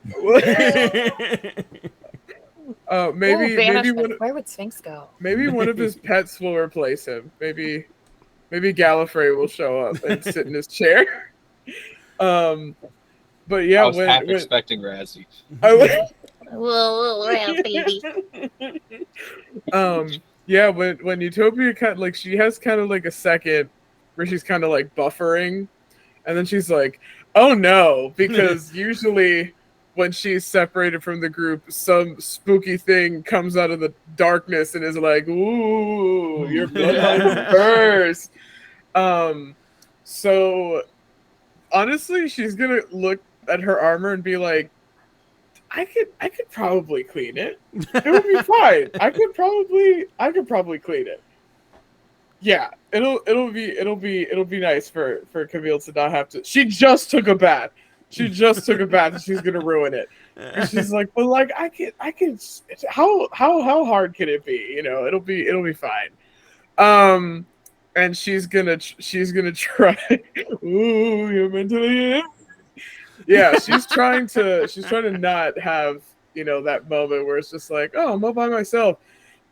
Everyone you knew growing up is dead. You know, like she's Oh trying my to not- God. she's trying to not have that moment right now, especially pre-descending into hell. Mm-hmm. So yeah, she's gonna try and clean her armor. So And- as you describe to me how you're cleaning your armor. What are you trying to do? Because I'm thinking about it, and I was like, Utopia's a paladin, and she has all these abilities and skills, but in all honesty, did she ever like really get any martial training at home, or did she know how to like actually take care of armor? Because she had servants who Yes. did all that. She was given like the basics of how to like push all the gross stuff off, but not how to like properly like maintain and polish it, because Got it. one, the hope was that she wouldn't have to go questing and explode a bunch of stuff, and not have like an entourage with her. You know, the hope was, you know, for everyone she knew to not die in one fell swoop.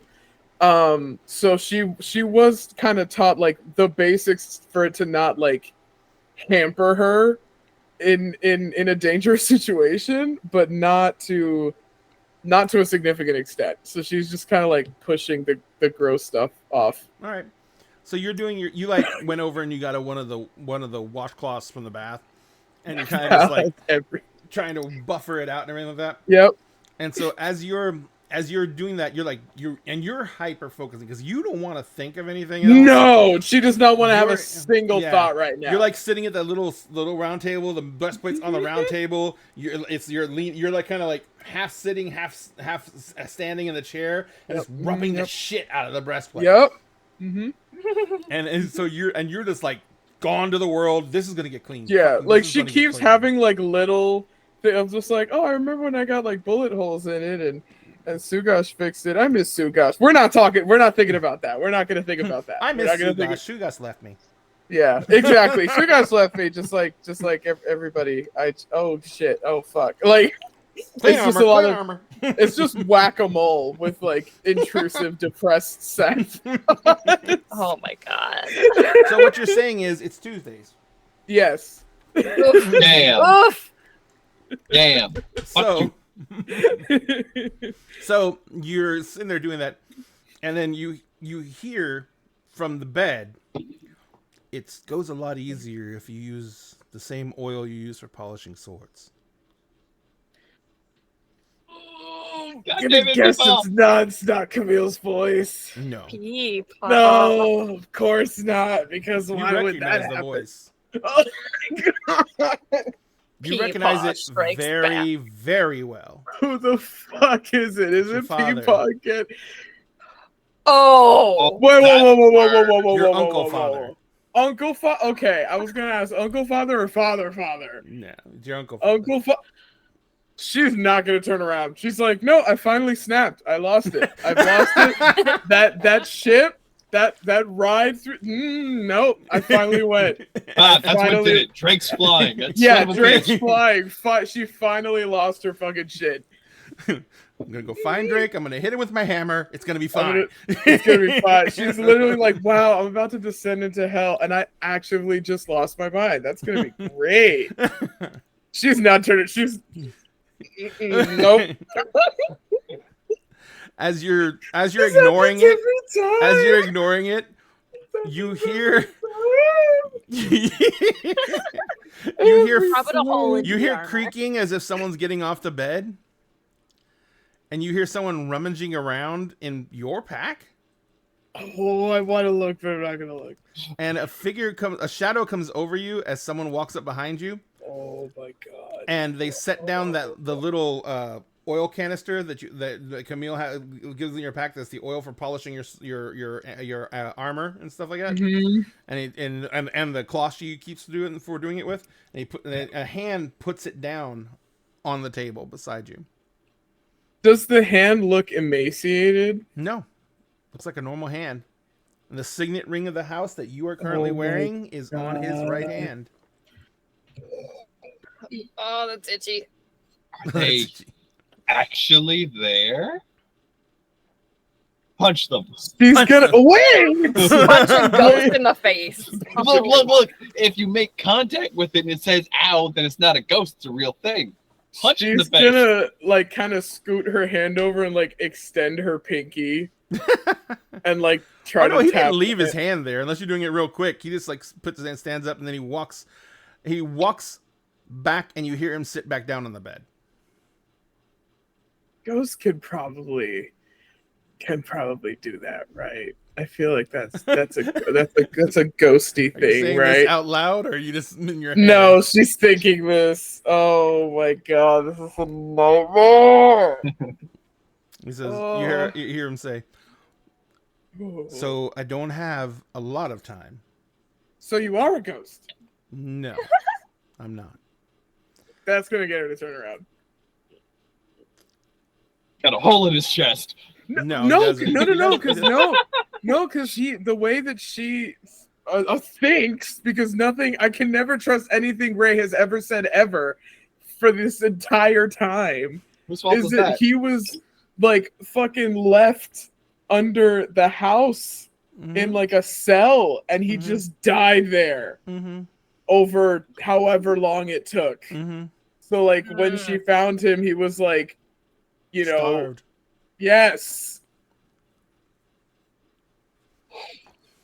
Okay, I'm gonna look at him. It's your dad, as you remember him. He is Is in. there- He's in what he would always call his casual clothes, which is like a very nice silk robe, Yep. some silk like pajamas, and these big fuzzy slippers that were worn to shit, but he loved to death and would never throw away. You actually bought him for him when you were 6 for Christmas. Oh my god. And he kind of sitting there, and he's sitting on the edge of the bed, and he's kind of like got his knee turned up in the bed, and he's facing towards you. And he says,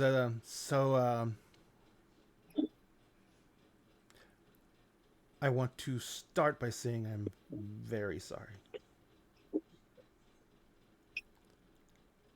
He says, everything that happened, I should have accepted that you were becoming an adult, and I should have told you everything. That would have been nice.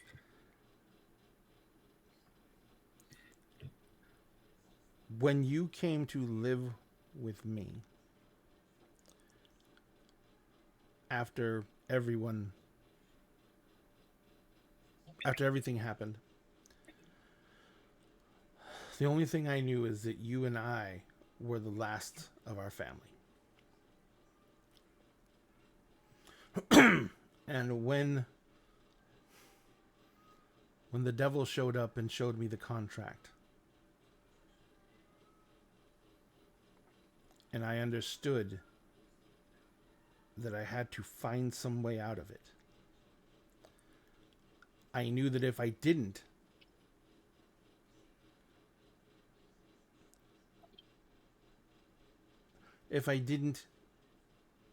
you would find out everything anyway. And I was doing everything I could. And then when you ran off, it was desperate. It was just, I thought it would work. I was hoping it would work. I actually didn't know if it would work. But when you ran off and you caused that scandal, and I was sitting there and I said, it's a scandal that I can use, and if I just throw her out of the family, maybe the curse won't pass to her. So when you came home,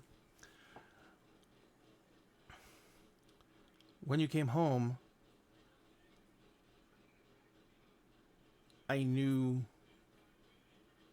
that there was nothing I could do unless I made it convincing. It had to be real. And you had already found these people who, after knowing you a few days, were willing to stand up to me for you. And I just hoped that they were as good as they appeared to be, and that they would help you if anything went wrong. And then you fucking disappeared. And then everything went to chaos.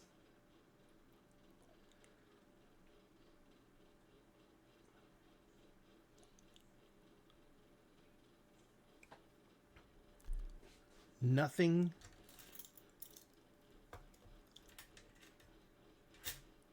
that your family did in the past has anything to do with you directly. And I am sorry that my stupid plan didn't work.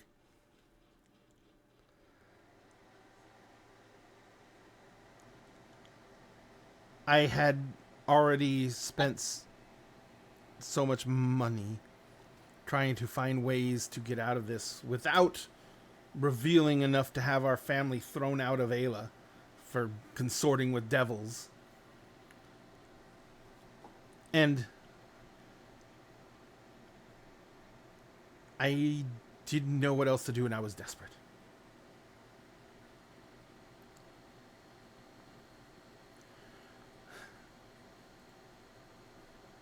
I will tell you two things that are absolutely true. The first one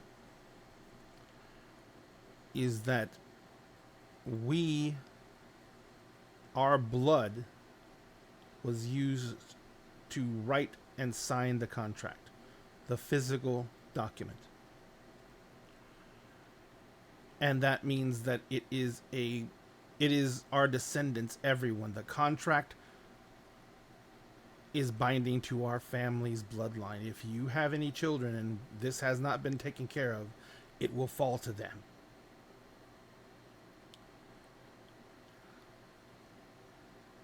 The other thing that I will tell you that's absolutely true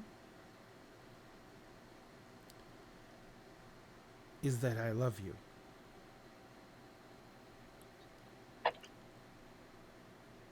And trying to make you trying to remove you from the family to protect you still felt like tearing my own heart out.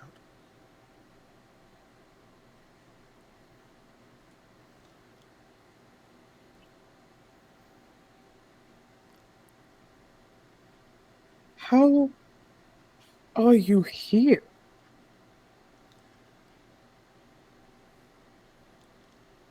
So there are a lot of punishments in the hells.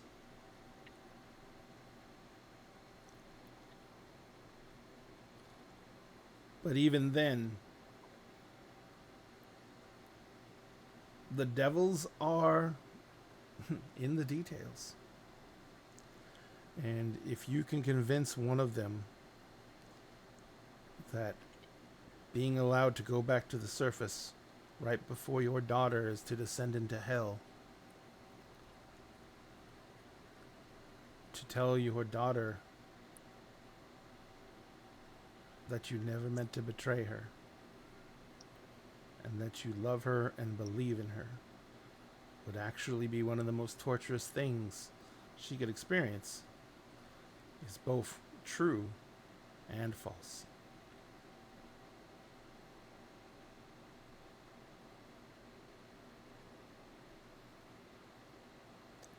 I want you to understand, you are meant to do this. You and your friends. There are things that cannot be told to you that are known. And the future is not set. But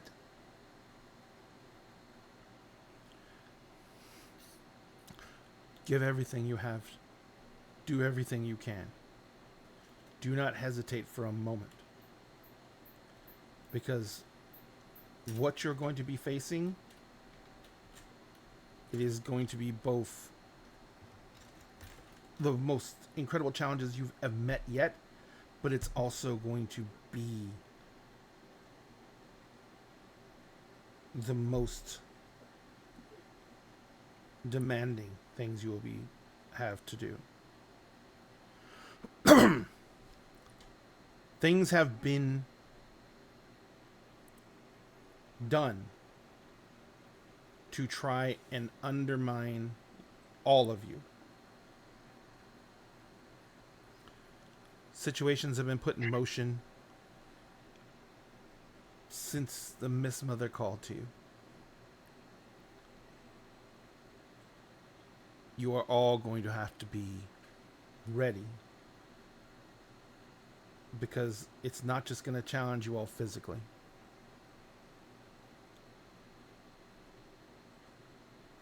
I want you all to I want you to be able to make the others understand.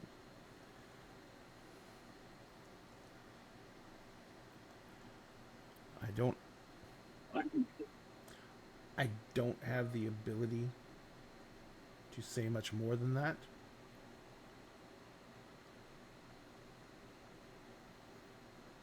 I am required to say something else, but understand that I am required to say this because it's part of their terms for this. Go on. I am in hell. I am tortured every moment. There is no rest. There is no respite. I am used as food for the lesser devils, and then I regenerate. I am made to watch horrific things on a constant basis. Visions.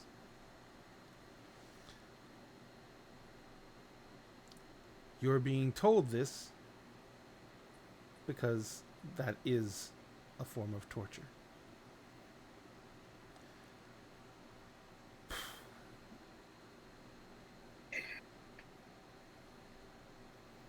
want you to understand something. Everything that happened to me was a choice.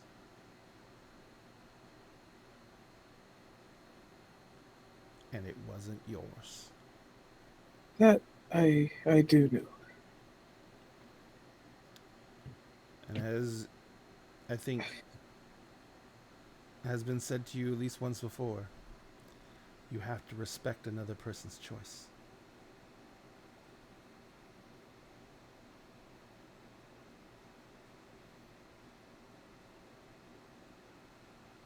I don't want what will possibly be my last words to you to be mean, so I'll just say thank you.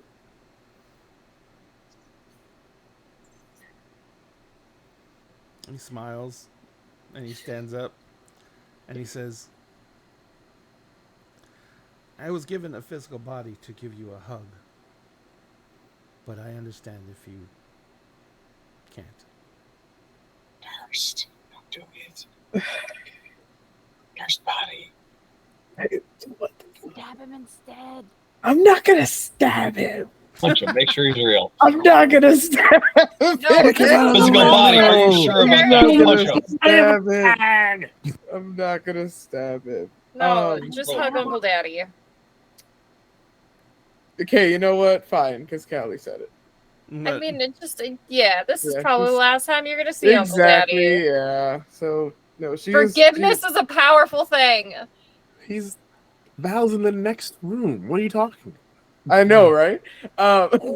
Gotta hug Ghost Dad and then go hug Real Dad to cancel it out. To wash the taste to out. So so she Those is taste gonna. never There is some hesitation, but she is gonna go and give him a hug, and kind of brace herself for like him to explode or something crazy like that, because like they would. he puts his arms around you, Here we go. Oh boy. and as you know, his mouth is right beside your head, his head is right beside your head, and you hear him say, "And I'm sorry, I didn't do this more when we had the chance." I am too. And Stabs you. you hear Camille's kind of whistling, and the door opens, and as the door is swinging open, he like disappears into a cloud of smoke and ash, and you can smell brimstone. Yeah. See, it was just a sweet moment. This time. I'm very good at reading those. So Camille comes walking into the room, and you're just kind of standing there in the middle of the room, and Crying. She's She's crying. It's Yeah, like- she's crying. Camille looks at you, and she comes running over, and she's like, "What happened? Did you stub your little toe? I know you hate that." It's an unfamiliar room. It happens. It's okay. Come sit down. I'll look at your toe. She's like still weeping a little bit, but she What a does sit down. sweetheart. I know. Oh my She's god. the purest bean. She's so good, and she was introduced by kicking a guy in the balls. I love her so much. Nothing but respect. So, what are you going to do? She like looks at your toe. She's like, "I don't see anything. What did you do?" I saw a ghost again. It's just, what is with you and ghosts? My family has a lot of unfinished business, and no one seems to be able to get anything done before they go to hell. Which I hope I won't be the next one. Oh, you will be, just not the same way. Yeah, no, yeah. Hope I won't be the next one She's stuck like, in hell. I don't pretend to understand My half of what happens here, but what do you? I don't My even know what to say. it's okay. I didn't get to tell him about you, but my father was here. I thought, well, he's a ghost, I guess. So, yeah. I'm sorry. I don't know. Help me. Well, he was here to torture me. he Pawn was- torture? he was allowed to come up and say a few things, so long as his presence was horribly painful, which it So was. here's something for you. You know and you remember that Yep. one thing about your father Yeah. was that, and the reason that the family's fortunes were so expansive is that you guys were always rich, but your father was like a absolute business monster. He was a completely shrewd bargainer, negotiator. He could talk his way around anything. So you don't know how he did it, but I believe it. You're fairly believe certain he it. talked his way into convincing a devil that this was actually a torture for him to come back and Yeah. give you those messages. Yeah.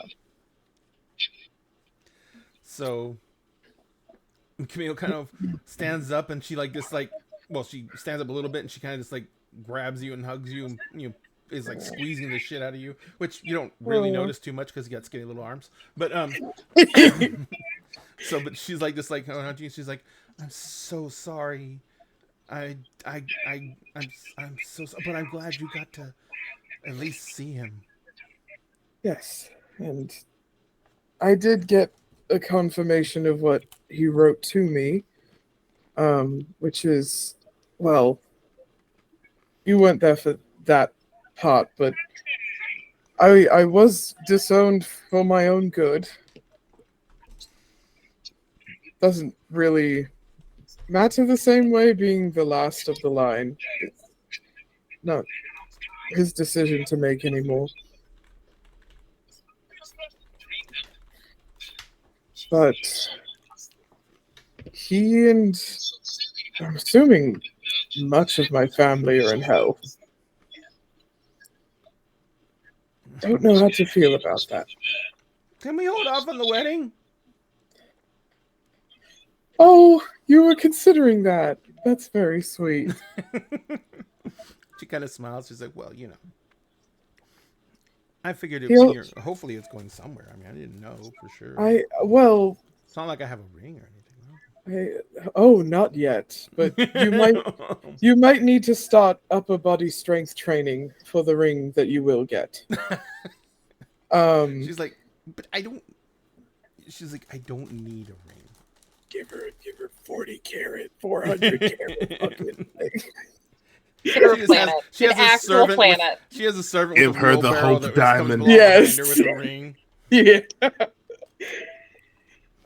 Well, he did give me a worthy goal, which is to make sure this contract business does end with me, because if there are any more Asters by blood, it will be their problem next. So by blood then. Okay, well, the wedding's back on.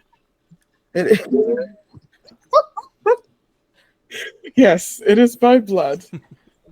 He thought it might not be, which is why he disowned me, and I was told very soon after that by a devil or demon, still not sure what the difference is between those two, that it doesn't matter if my name changes, any of that, the blood is the same. And I don't want to pass on this problem. Well,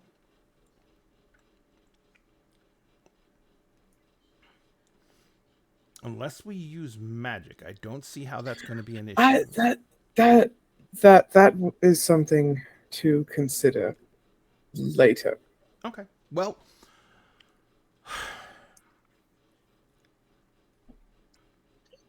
there's a lot of things we're going to have to consider later. I just want there to be a later. Yes. But more importantly,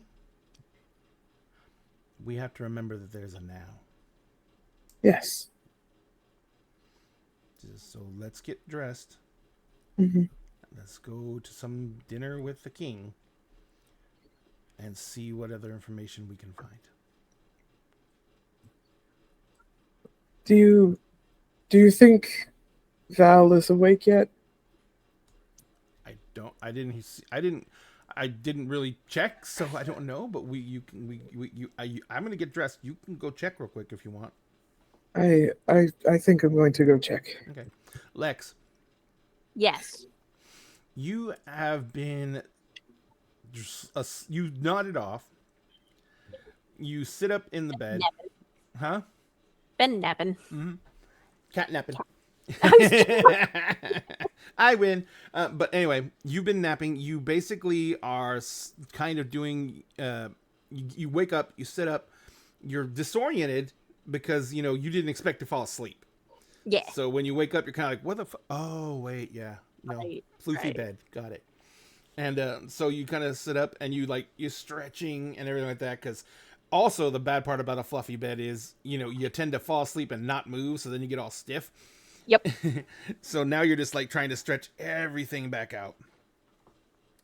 And as you're just doing standing up, walking around, stretching out, just trying to get the blood flowing again, you turn around and underneath one of the sconces, remember so there's torches and sconces on the wall. Underneath one of the torches, you see a familiar little girl.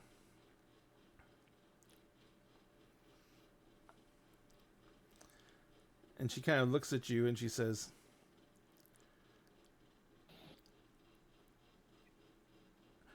"I'm glad you made it here. You're close enough now." Close enough for what? Close enough that I can talk to you. All right, yeah, that should put that together. No, it's okay. I've had the Night Mother kind of reaching out to you where she could. She's swung by a couple of times. Yeah. So, I'm still really. Number one, I'm not me. I'm in that rock. But I'm not me because I'm not just mad. What are you? I'm worried. What are you worried about? I'm worried of what's going to happen to all my children if you guys don't succeed.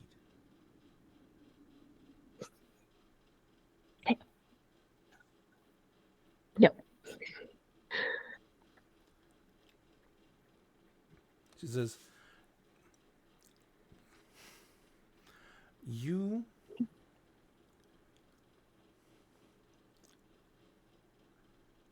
you're a fighter. I mean, you're a fighter. That's not what I'm trying to say. You're trying to say maybe that I don't give up? Yeah, no, yeah. Tenacious. And resilient. I'm gonna. Sure. And strong. But you're also fair.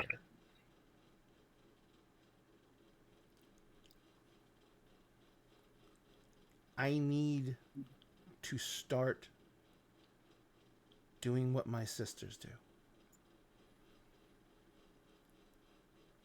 I need to start reaching out to people.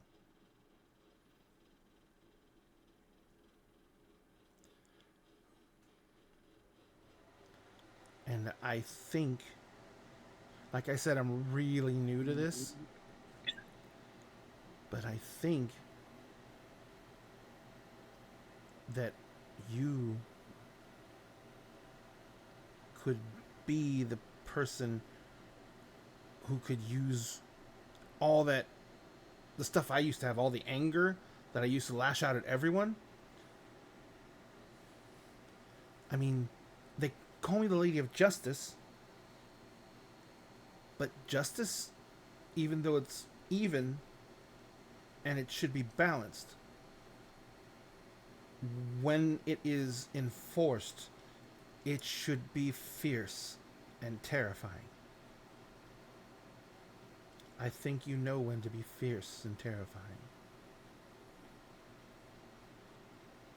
I mean, it was kind of my go-to in the pit. Oh, in as a gladiator, you can't. Not supposed to show weakness. So But it's not just about weakness. no. I can't do a lot right now because of what I'm stuck in, but I can give you some things. Is there any room in your life to be my Justicar?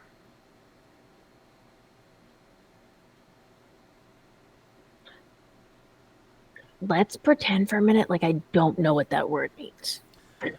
Dispenser of justice. Okay. Okay, that I get. I will say this. It also means you could end up being an executioner. It's not all good. But justice isn't all good. Justice isn't all good.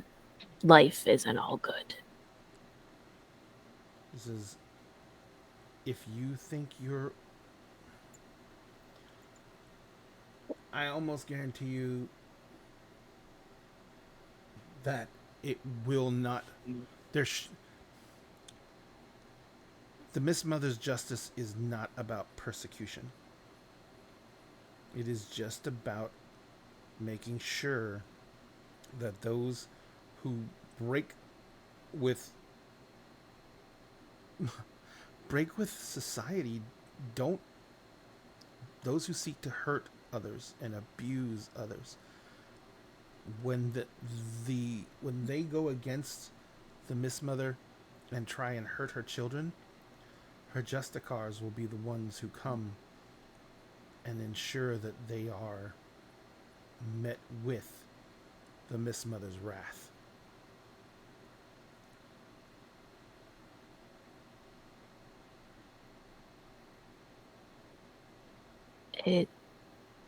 It would be an honor to do that.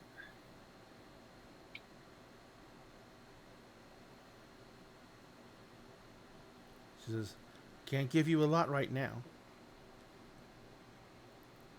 But once you get me out of the stone, we will be having a long conversation. We'll get you out. Next, this is her conscience. Ask her if there's if maybe she can fast track us finding the stone or something like, or Can we get a locator? like a beacon situation, Does or your like rock have low jack? yeah, No, like a does it have metal Bluetooth? detector. Does it have Bluetooth? Like you Some get way to close use the- magic. Did you get to find Apple her. Care and do you have Find My Rock?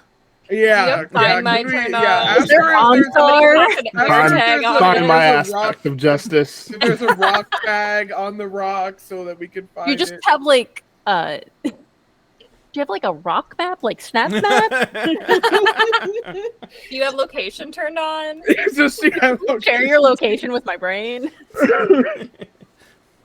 She says, don't worry, you're going to find me. They can't stop that from happening. Oh, guys, it's a canon event. the It's cannon just of that it. if you're going to survive finding me, that we don't know.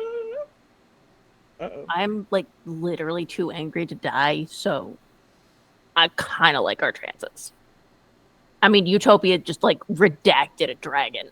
Mm-hmm. I didn't say you were weak. I wouldn't be reaching Oh, out no, to you. Sorry, I didn't mean it to be like. I believe in us. I believe in our chances. I believe in you too. The only thing that I don't know is the future. Yeah, I'm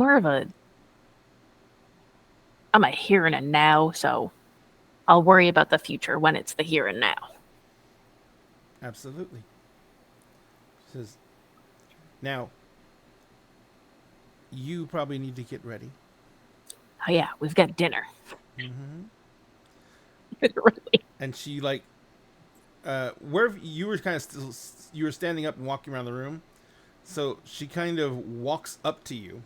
This is the first time she stepped away from the wall. She didn't like her wall. And as she walks away from you, as she moves further out of the light from the torch, she dims a little bit. She's almost somewhat translucent.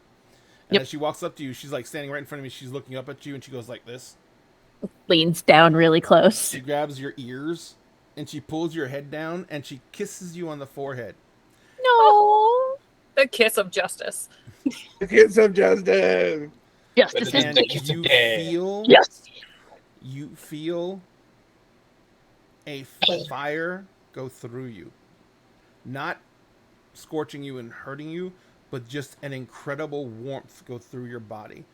Starting on your forehead, going all down your head and neck, into your shoulders, your arms, your hands, your feet, your legs, all the way down, all the way through you. You understand that once every short rest, you may smite. Kind of smite. Dope. Doesn't matter. It's a smite. All An smites. additional 2d8 radiant damage. Ooh. Yeah. We got You don't Does have that any change? levels. You don't have any levels in Paladin. Nope. And you can't upcast it. Or Nope, and it's since you don't need just- spell slots, you can't bump it. Just once a short rest. I Yes. feel Fuck you get a you. whack. bitch. Fuck this guy in particular. Yes, But that's what remember we're the special rule about smite. You get to decide to use it after you roll the dice. Mhm. So if you crit, or don't you crit on a 1920? Yeah. Ooh. Now we have 2 redactors. All hail muscle mommies. The smite buddy. The smite, the muscle, the smite mommies, the muscle smiters. Muscle smiters. That sounds gross. I don't like that. And it doesn't change. She still does the necrotic too. Oh my Oh. god. Would this change the? Would this Damn evolve it to go both. from Just said I necrotic changed to necrotic. to radiant now, or would No, it because the stay necrotic is part of her template as a barbarian. Yeah. Mm. So it doesn't change. It doesn't. She's not being changed fundamentally at this time. It's just additional dice of damage type. It's just a you know what? It's just This a guy plus. in particular. Yeah, Fuck it's this just guy a in plus. particular. You can now cast fuck you. Fuck you, people. All right. Control Alt Delete this bitch. You can now cast spicy bonk. Spicy bonk. Extra spicy bonk. Extra spicy bonk. You can throw some sriracha on it. Sphinx. As Val is, finishing getting ready, there's a knock on the door. Val kind of puts his loot down and he gets up off of his bed. Come in. And Rami comes in. She's cleaned up. She's wearing her just civilian clothes, and she kind of Oh. walks in. She kind of shuts the door behind her, and she walks over to where you are. Hey, is everything all right? She looks at you and says, "No, yeah, everything's good." She says, what's going to happen now?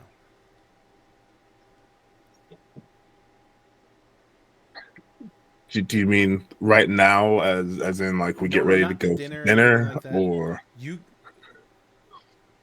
Y'all are going to hell. yes, we are. I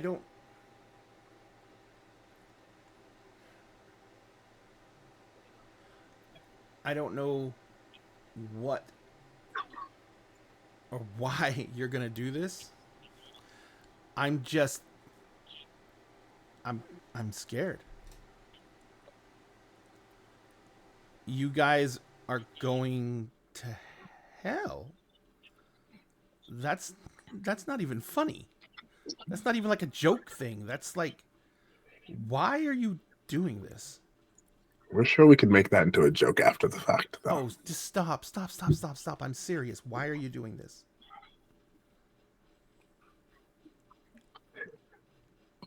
If we don't, who will? Someone else. You guys have done so much already. The Lady of Justice needs us. There's no one else. And he kind of gestures around. You've seen what's happening all around us.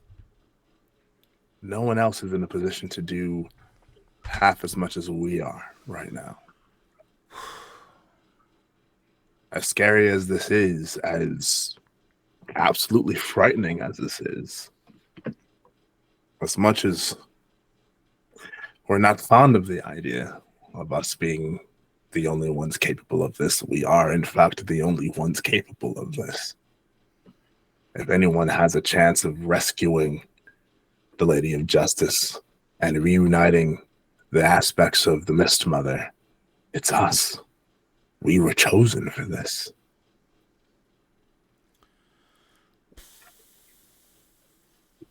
And besides, at some point, if anyone ever tells me to go to hell, I can tell them that I've already been.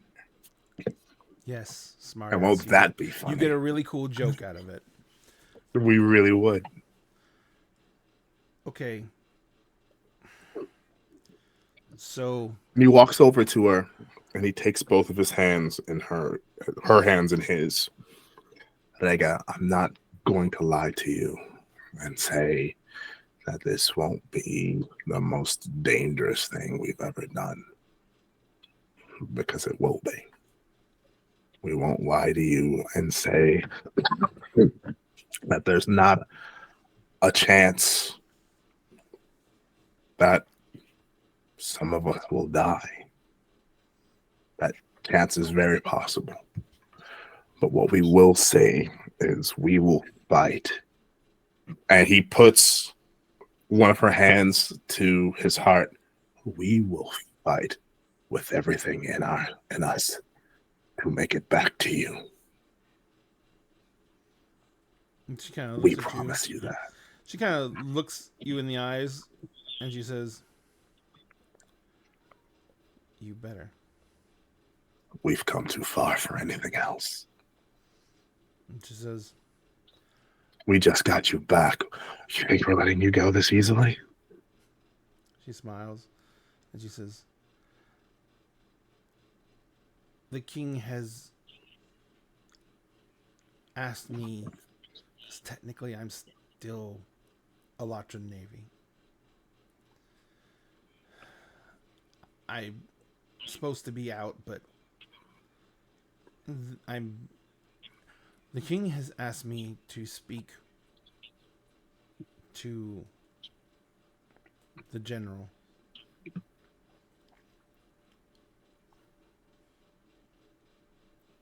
about trying to get more autonomy for the king's own men. The Elatran garrison..." How do you feel about that? She says, I know what Elatra can do. I know what Elatras can do for and to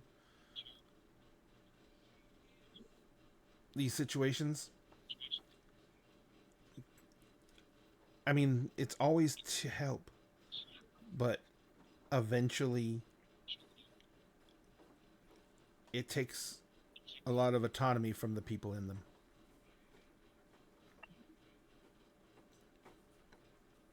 He says, the general probably had standing orders before he even came here.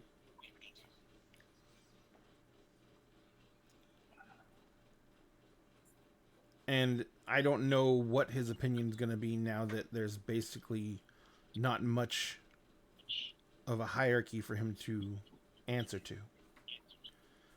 I don't know the man by anything but reputation, and the reputation is that he is a by-the-books hardliner.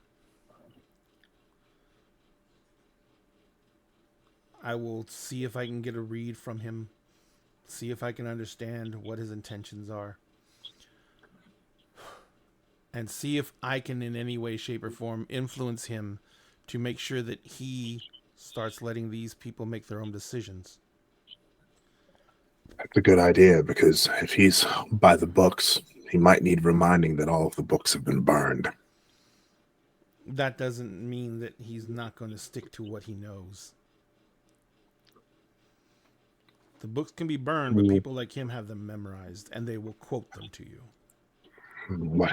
What he knows has not helped much at all. You know this. We know this. It's His kept perception order will at have to least. change. It's kept order here. But Jacob has... And she kind of holds out a letter. And she says, "This was delivered to my room."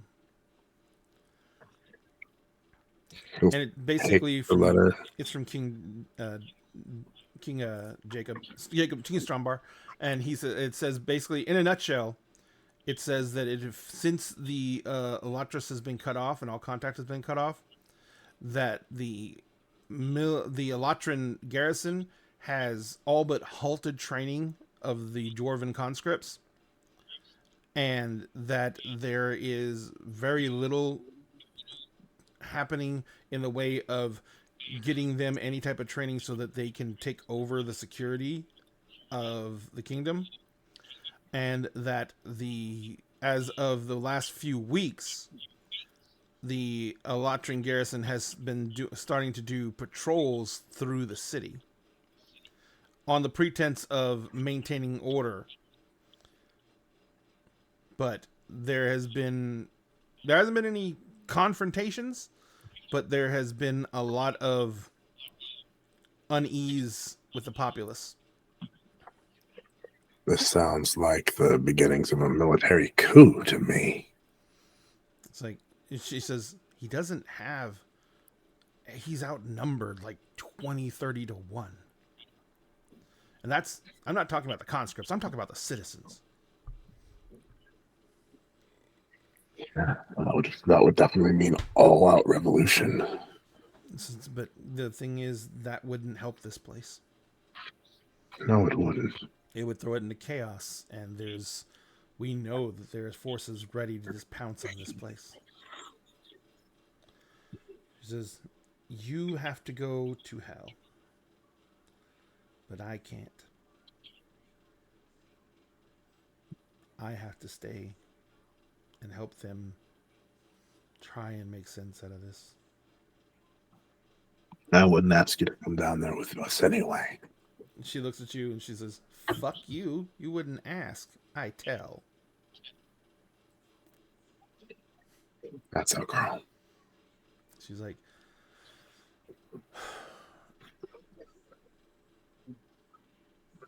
"But I know that I can't talk you out of going either."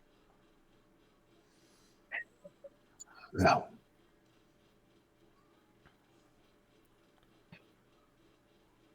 Whether we like it or not, this is... We do not... We hate that we're having to use this word. This is destiny, whether we like it or not. And you know us, we don't really truck much with the idea of destiny. She smiles at you again and says, I remember some of the discussions and I know, I remember. She says, but yeah.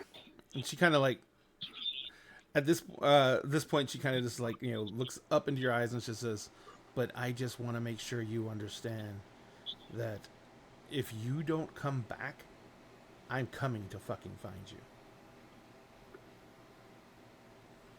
you." He kind of smiles and kind of chuckles a little bit. and we'll make sure that we don't have to take that bath. And said, I'm gonna fly that piece of ship ship to hell and shell everything until they hand you over. Okay. Firstly, we don't I'm the appreciate you engineer. I talking get to shit call it a about piece our of shit. ship. Secondly, No one else can talk about we it that love way, you. though. She looks at you and she says, Good point. she We looks at love and you. She says, she smiles and she just grabs you by both cheeks, and she says, "If I didn't know better, Mr. Okal, I would say you're falling for me." And she kisses you. He kisses her back, full on arms around her, and he lets the kiss linger a long while. And then when he pulls away, he looks at her in her eyes. Vega, we fell in love with you from the moment we met as children. And she kind of like, she shakes her head and she's like, "Oh, someone here does not believe in destiny so hard." And she kind of like rolls her eyes. She's like, "I tell Then you he rolls his eyes too. Not the same thing. what." Oh yeah, no. I see. Yeah, no, I got it. Totally different. Can we be destined to go to dinner now? And she's like, she kind of gestures for you to go ahead. Topia's just in the doorway with her eyes covered. And so Is it safe yet? Did you stop kissing? Weird heterosexual kissing? Weird heterosexual kissing. Oh my god. All right, so let's go ahead and wrap there because that's a very nice scene to end on. Yeah. It's so All right. cute with the weird hetero kissing. With the weird hetero kissing. See, we're not heterophobic on this show. See? Just weird. Val's not hetero. Val's pan. Oh yeah, I know, but Yeah, the but- ship. Yeah, but it's Yeah. hetero presenting. Yeah, hetero passing. That's fair. Passing. There you go. Hetero passing. All right, so ladies and gentlemen, thank you so much for joining us tonight. We really appreciate it. We hope you all enjoyed your time with us. Next week, we are going to have the probably last session on the surface of Kyrell Before we go to as we Oh, begin God. to work our way in and start delving into the last bits. We're going to try and find the Lady of Justice. We're going to try and shut down this whole entire process that King Jacob has said is happening literally under his feet. And it's going to be a lot. And plus, we're going to find out how the doors are going to make us resistant to fire. That's true. That's Can I, fair. can I do one thing before Yeah, absolutely. before we end as Val? As Val and Rami walk out, Val will reach out to Drake with his telepathy. Mm-hmm. Hey, Like, it's time to get up. Mm, Actually, no. Sorry. It's more like, Hey, it's time for you to wake up now. Oh, Ah, that would be so scary to wake up is it to. food time yet? Yes, we're on our way to dinner now. Perfect. I'm starving. Oh, shit. Falls out of bed. We'll see you there. Yep. See you there. Ah. Ow. That was the tailbone. All right, so you guys, thank you so much. I have come to deeply love all these characters. It has been an incredible ride. 3 years, and we're literally coming down to the last few sessions. Ah, it's so sad. It's so sad. So we should also talk about what we want to do next. Next time we can get on a call or something, we can get on a little bit early and see what we all want to do next. But let's go ahead and say goodnight to these amazing, amazing folks. Sphinx, where can people find you on the massive, massive interwebs? Hello and greetings. I am Sphinx Akasha, your champion of bards. You can find me on TikTok at Circle Niem, everywhere else on the internet as Sphinx Akasha. You can find me right here with Dinner to Game on Tuesdays and Wednesdays playing Emerald Sanctums and Kingdoms of Mist, respectively. Excuse me. You can also find me every other Friday with the 88 Adventures crew, where I run my campaign, Agents of the Circle. It's a Eberron 5e campaign that I've homebrewed. Original story. It's a great time. It's also a podcast. You can find it wherever you get your podcasts. We're in our 5th and final season. It's going down. I won't go too much into it because it's a lot, but just tune in and catch up. It's a great time. On Saturdays, we shift back and forth between Heroes Arc and Unlicensed Magic War Crimes. This week is an Unlicensed Magic War Crimes episode where I play Zan, the Eladrin paladin / aberrant mind sorcerer. We are going into a mega boss fight, and that's going to be all kinds of crazy. So check that out. And on Sunday, catch me also with ADH Adventures playing The Tale That Never Was. It's a fun show. It's lots of time travel, lots of like crazy shenanigans. We currently have a guest star for the season. Abigail the Nerd is playing with us for this arc. So please come and check that out. And yeah, that's where you can find me.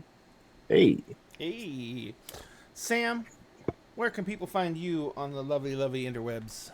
Well, other than here, of course, on Wednesdays and every other Saturday on the Starfield for the what I can only describe as the most horrendously idiotic hunter game in existence, only because there's apparently a single brain cell and they gave it to me. Yeah.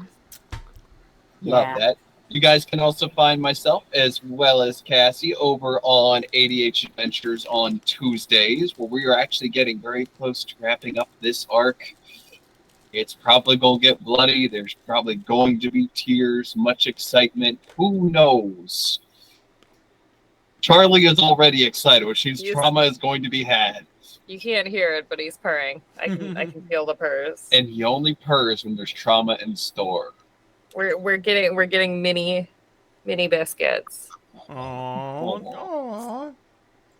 I love biscuits. They're the best. Charlie's not a very biscuity cat. He only sometimes. Neither is When Raziel. Raziel hasn't made biscuits yet for me. When there's Yeah. trauma, they make biscuits. He does back paw biscuits, which is really weird. That is Raziel's weird. a hair eater. Like his A back hair claws eater? will like dig in. That's his soothing comfort technique. He eats my hair. Anything else? Anywhere else, Sam? Or did you get it all? Not unless I get put somewhere new, which if people want to reach out for me additional project, my DMs are open. Excellent. Liz, where can people find you in the mighty, mighty interwebs? Besides here on Wednesdays, you can find me back here every other Friday, starting this Friday for Tales from the Loop, where I get to play my wonderfully adorable 80s rocker who goes by the stage name of Judy Velvet. Judy Velvet? Judy Velvet. That's so dope. Ooh. what is With her that? band, The Pink Velvet? Poison. The Pink Poison? I love it. Please tell And me then it's a hair band. it's 80s glam rock. It's the Oh, 80s. glam rock, so- even ooh. better. Glam rock, even better. And then you could find me on the opposing Saturday to Sam over on the Starfield with Milagros playing Vampire the Masquerade, where I was the one given the brain cell. And I also get to explain in our next session why I'm missing one of my middle fingers. Oh, that's always a fun conversation. Why would you give away your best asset? What? It's She just didn't one of give them. away her titties. Yeah, no, there was no new top surgery that dropped. It was Listen, fine. on this best asset is the asset. No. Okay, there you go. There you go. Yeah. Fair. Milagros, where can people find you on the mighty interwebs? People can find me on the Starfield Monday nights and every other Saturday morning, as Liz said, playing Vampire the Masquerade, where I play a butch mechanic Malkavian with the dumbest, most dramatic sire that's ever existed. And I can be found here Tuesday nights and Wednesday nights playing big, dumb lesbians that explode stuff. In World of Darkness and Kingdoms of Mist, respectively. And those are the places where I am pretty consistently. Everywhere else is kind of sporadic at the moment. Oh my gosh. Excellent. Thank you so much. And finally, Cassie, where Yeah. can people find you on the mighty interwebs? Oh well, I exist on social media sometimes at Lady Vamp. I also, as Sam said, play on ADH Adventures. That's the show that I have the brain cell, and I think that's the only one out of 4 campaigns that I'm currently playing where I am the one with the brain cell. And- So yeah, that's all I do. Excellent. All you do is worry for everyone else. Yes, Rory is always, she's in a constant state of stress over like, everybody's got to be okay. I'm holding my shit together so that everybody's shit will stay together. They can give me their shit and I will put it together for them. About that. Not quite as she's much nicer about it than my now retired cleric, but Excellent. who also held the brain cell for the party. But you Stop yelling at me. We're going to bed soon. I don't think I've ever held the brain cell in a game I'm in, and I'm proud of that. That's not I'm proud of that. I don't want to hold the brain cell. He's like, Being you the hold voice brain- of reason you hold can the brain suck cell all day. sometimes. You don't want to hold it when you try and play a game. Exactly. And also, I'm still a new player because all of the games that I'm in play for like 3 years. So I don't actually learn new games that often at all. I'm still a beginner, technically. Yep. And the worst part of it is we did 20th. But you've and- learned 2. Huh? You've learned 2. Yeah. Yeah, I've learned 2 whole games. I know how to be a werewolf, sort of, and I know how to be a paladin poorly. And, you know, give me another 20 years and I'll learn like 3 more games. You'll learn more if I have anything to say about it. And you can find Dinner in the Games links in our link tree. Everyone's information is in our chat. Please go give them a follow if you can. The biggest serotonin boost any creator can get is just getting that one little click on that one little button that lets us know that someone else enjoyed what we do. It's the best thing we can feel for a little bit of happiness in our otherwise okay day. But in the meantime, let's go ahead and spread some happiness around somewhere else. Let's go find someone to raid. Oh, I almost forgot. Remember, We got a second winner to we got a pick, don't second we? winner to pick, and let's see who's all in chat. Do do do do do do do do do do do do do. All right. no. 4 or 5. You got told. No, he's Do you have anything to say, ma'am? about 11:30. He's like, "Mom, we need to go to No. bed," and he just starts screaming at me. You want to say I something? was trying to get him to show biscuits. Show me No. your little biscuits. Okay. Your little mini biscuits. That's All right. Raziel at around There's one. 2 a.m. It's time There's to one. roll. I've got the number. There's one. There's one. Little biscuits. Here we go. 7. All right, I'm counting this one from the top down. Damn it, Sam. That's too many to go from the bottom up. 2, Well, of 3. course. I mean, of course, Sam would starting, suggest yeah, going from the bottom. yeah, going No, top that down. was only from that. That was only for that Oh. one time. Going top 10 down usually settles Ooh. some things pretty Huh. nicely. I hope this isn't a bot, but it doesn't look like a bot. But it was only created on August 2nd, 2023. Okay. But Okay. it is Batwoman ____. So We got a lot of Huh. underscores. yeah, Batwoman ___. I'm gonna send you a whisper if I can. Nope. Now I gotta send another freaking sub. Small price to pay. Well, we're And now happy we love our sub. we're one of your first Twitch channels that Yeah. you stumbled upon after Hey. creating your Twitch watching account. I can't gift a sub to it. It must be a bot. yeah. Then never mind. I take it I back. take it I back. take it back. Fuck you, actually. So we'll A go the one pox down. upon you. Oh, wait a minute! Don't you already have one? Circle DM. Hmm. You want a shirt? Oh, You want a give my shirt to shirt? someone else. I have like 2 or 3 of them now. I'll go one underneath. Commander Root. Let me see if I can send them a message. Yes, I can. Haha, we found a Commander person. Root, you have won a shirt. It is the Huzzah. Dinner and a Game shirt for Kingdoms of Mist, which is basically the Intelligence is a Dumb Stat t-shirt.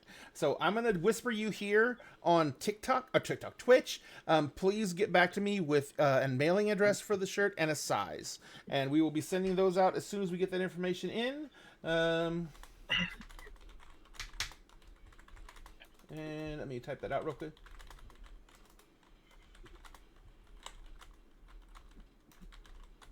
Oops. All right. So I sent that message to him or them. Hopefully they get that soon and get back to us. Congratulations to both our winners. Congratulations to everyone who got to stay with us through the game. I hope you enjoyed it. In the meantime, like I said, we're going to find someone to raid. Also, thank you very much, beautiful wife. She just told me that ADH Adventures is still up, and we love ADH Adventures. Yes. But also, do not forget, if you want to support us, subscribing here is possibly the best way you can. But if you want something more tangible, instead of subscribing, you can go to our merch channel and order one of the cool shirts that we have up there. We have a lot of them. They scroll through in the chat bar now. In fact, the accidentally rolling a natural 1 while trying to push the orc off the cliff was just on the screen. One of my faves. And do not forget, Charlie. that if you use this discount code and order from Many Worlds Taverns, it's Dinner and a Game. You can go to that link and use that link to order using that discount code. You get 10% off your entire order, and a little bit of that order goes back to us. That way we can actually sponsor an incredibly ethical, wonderful company that produces an incredible product, and we get a little bit of a reward for helping them out. They help us out, and you guys get discounts. And remember, a lot of times if you're doing $50 orders or more, they give free shipping. So go ahead and check out the website and see if that's up right now. If it is, I recommend using the discount code because you also get the 10% off. Finally, remember, at Dinner Again, we always save you a seat at the table. Please be careful. We went to Gen Con. Half of us came back with COVID. We're over it now, but we know for a fact that next time we're masking up whenever we go to any con, because that's the new con crud, ladies and gentlemen. It's the new factor of our world, and we have to deal with it. But in the meantime, stay safe and do best to take care of yourself. That way you can come back and join us every single time you can and enjoy the show with us. We're going to go ahead and raid ADH Adventures because we enjoy everything they do, and we love them very much. What game are they playing tonight? Tonight is the Secrets of the Alchemist, right? Mm-hmm. Yes. Yes. Yeah. So So think for a second. yeah, I know. It's like I had to think for a second. Yep. So we're gonna go ahead and raid into there. Remember, when you get there, let them know Dinner and a Game sent you. Tell them thank you for creating content for you to enjoy, and give them a follow if you haven't. They're an amazing channel. We love them very much, and we will see you guys on Friday for the best days, which is our ongoing Tales from the Loop Chronicle. So we will see y'all then. Have a good night, and we love you. We're cool. Don't appreciate when you do this, Charlie.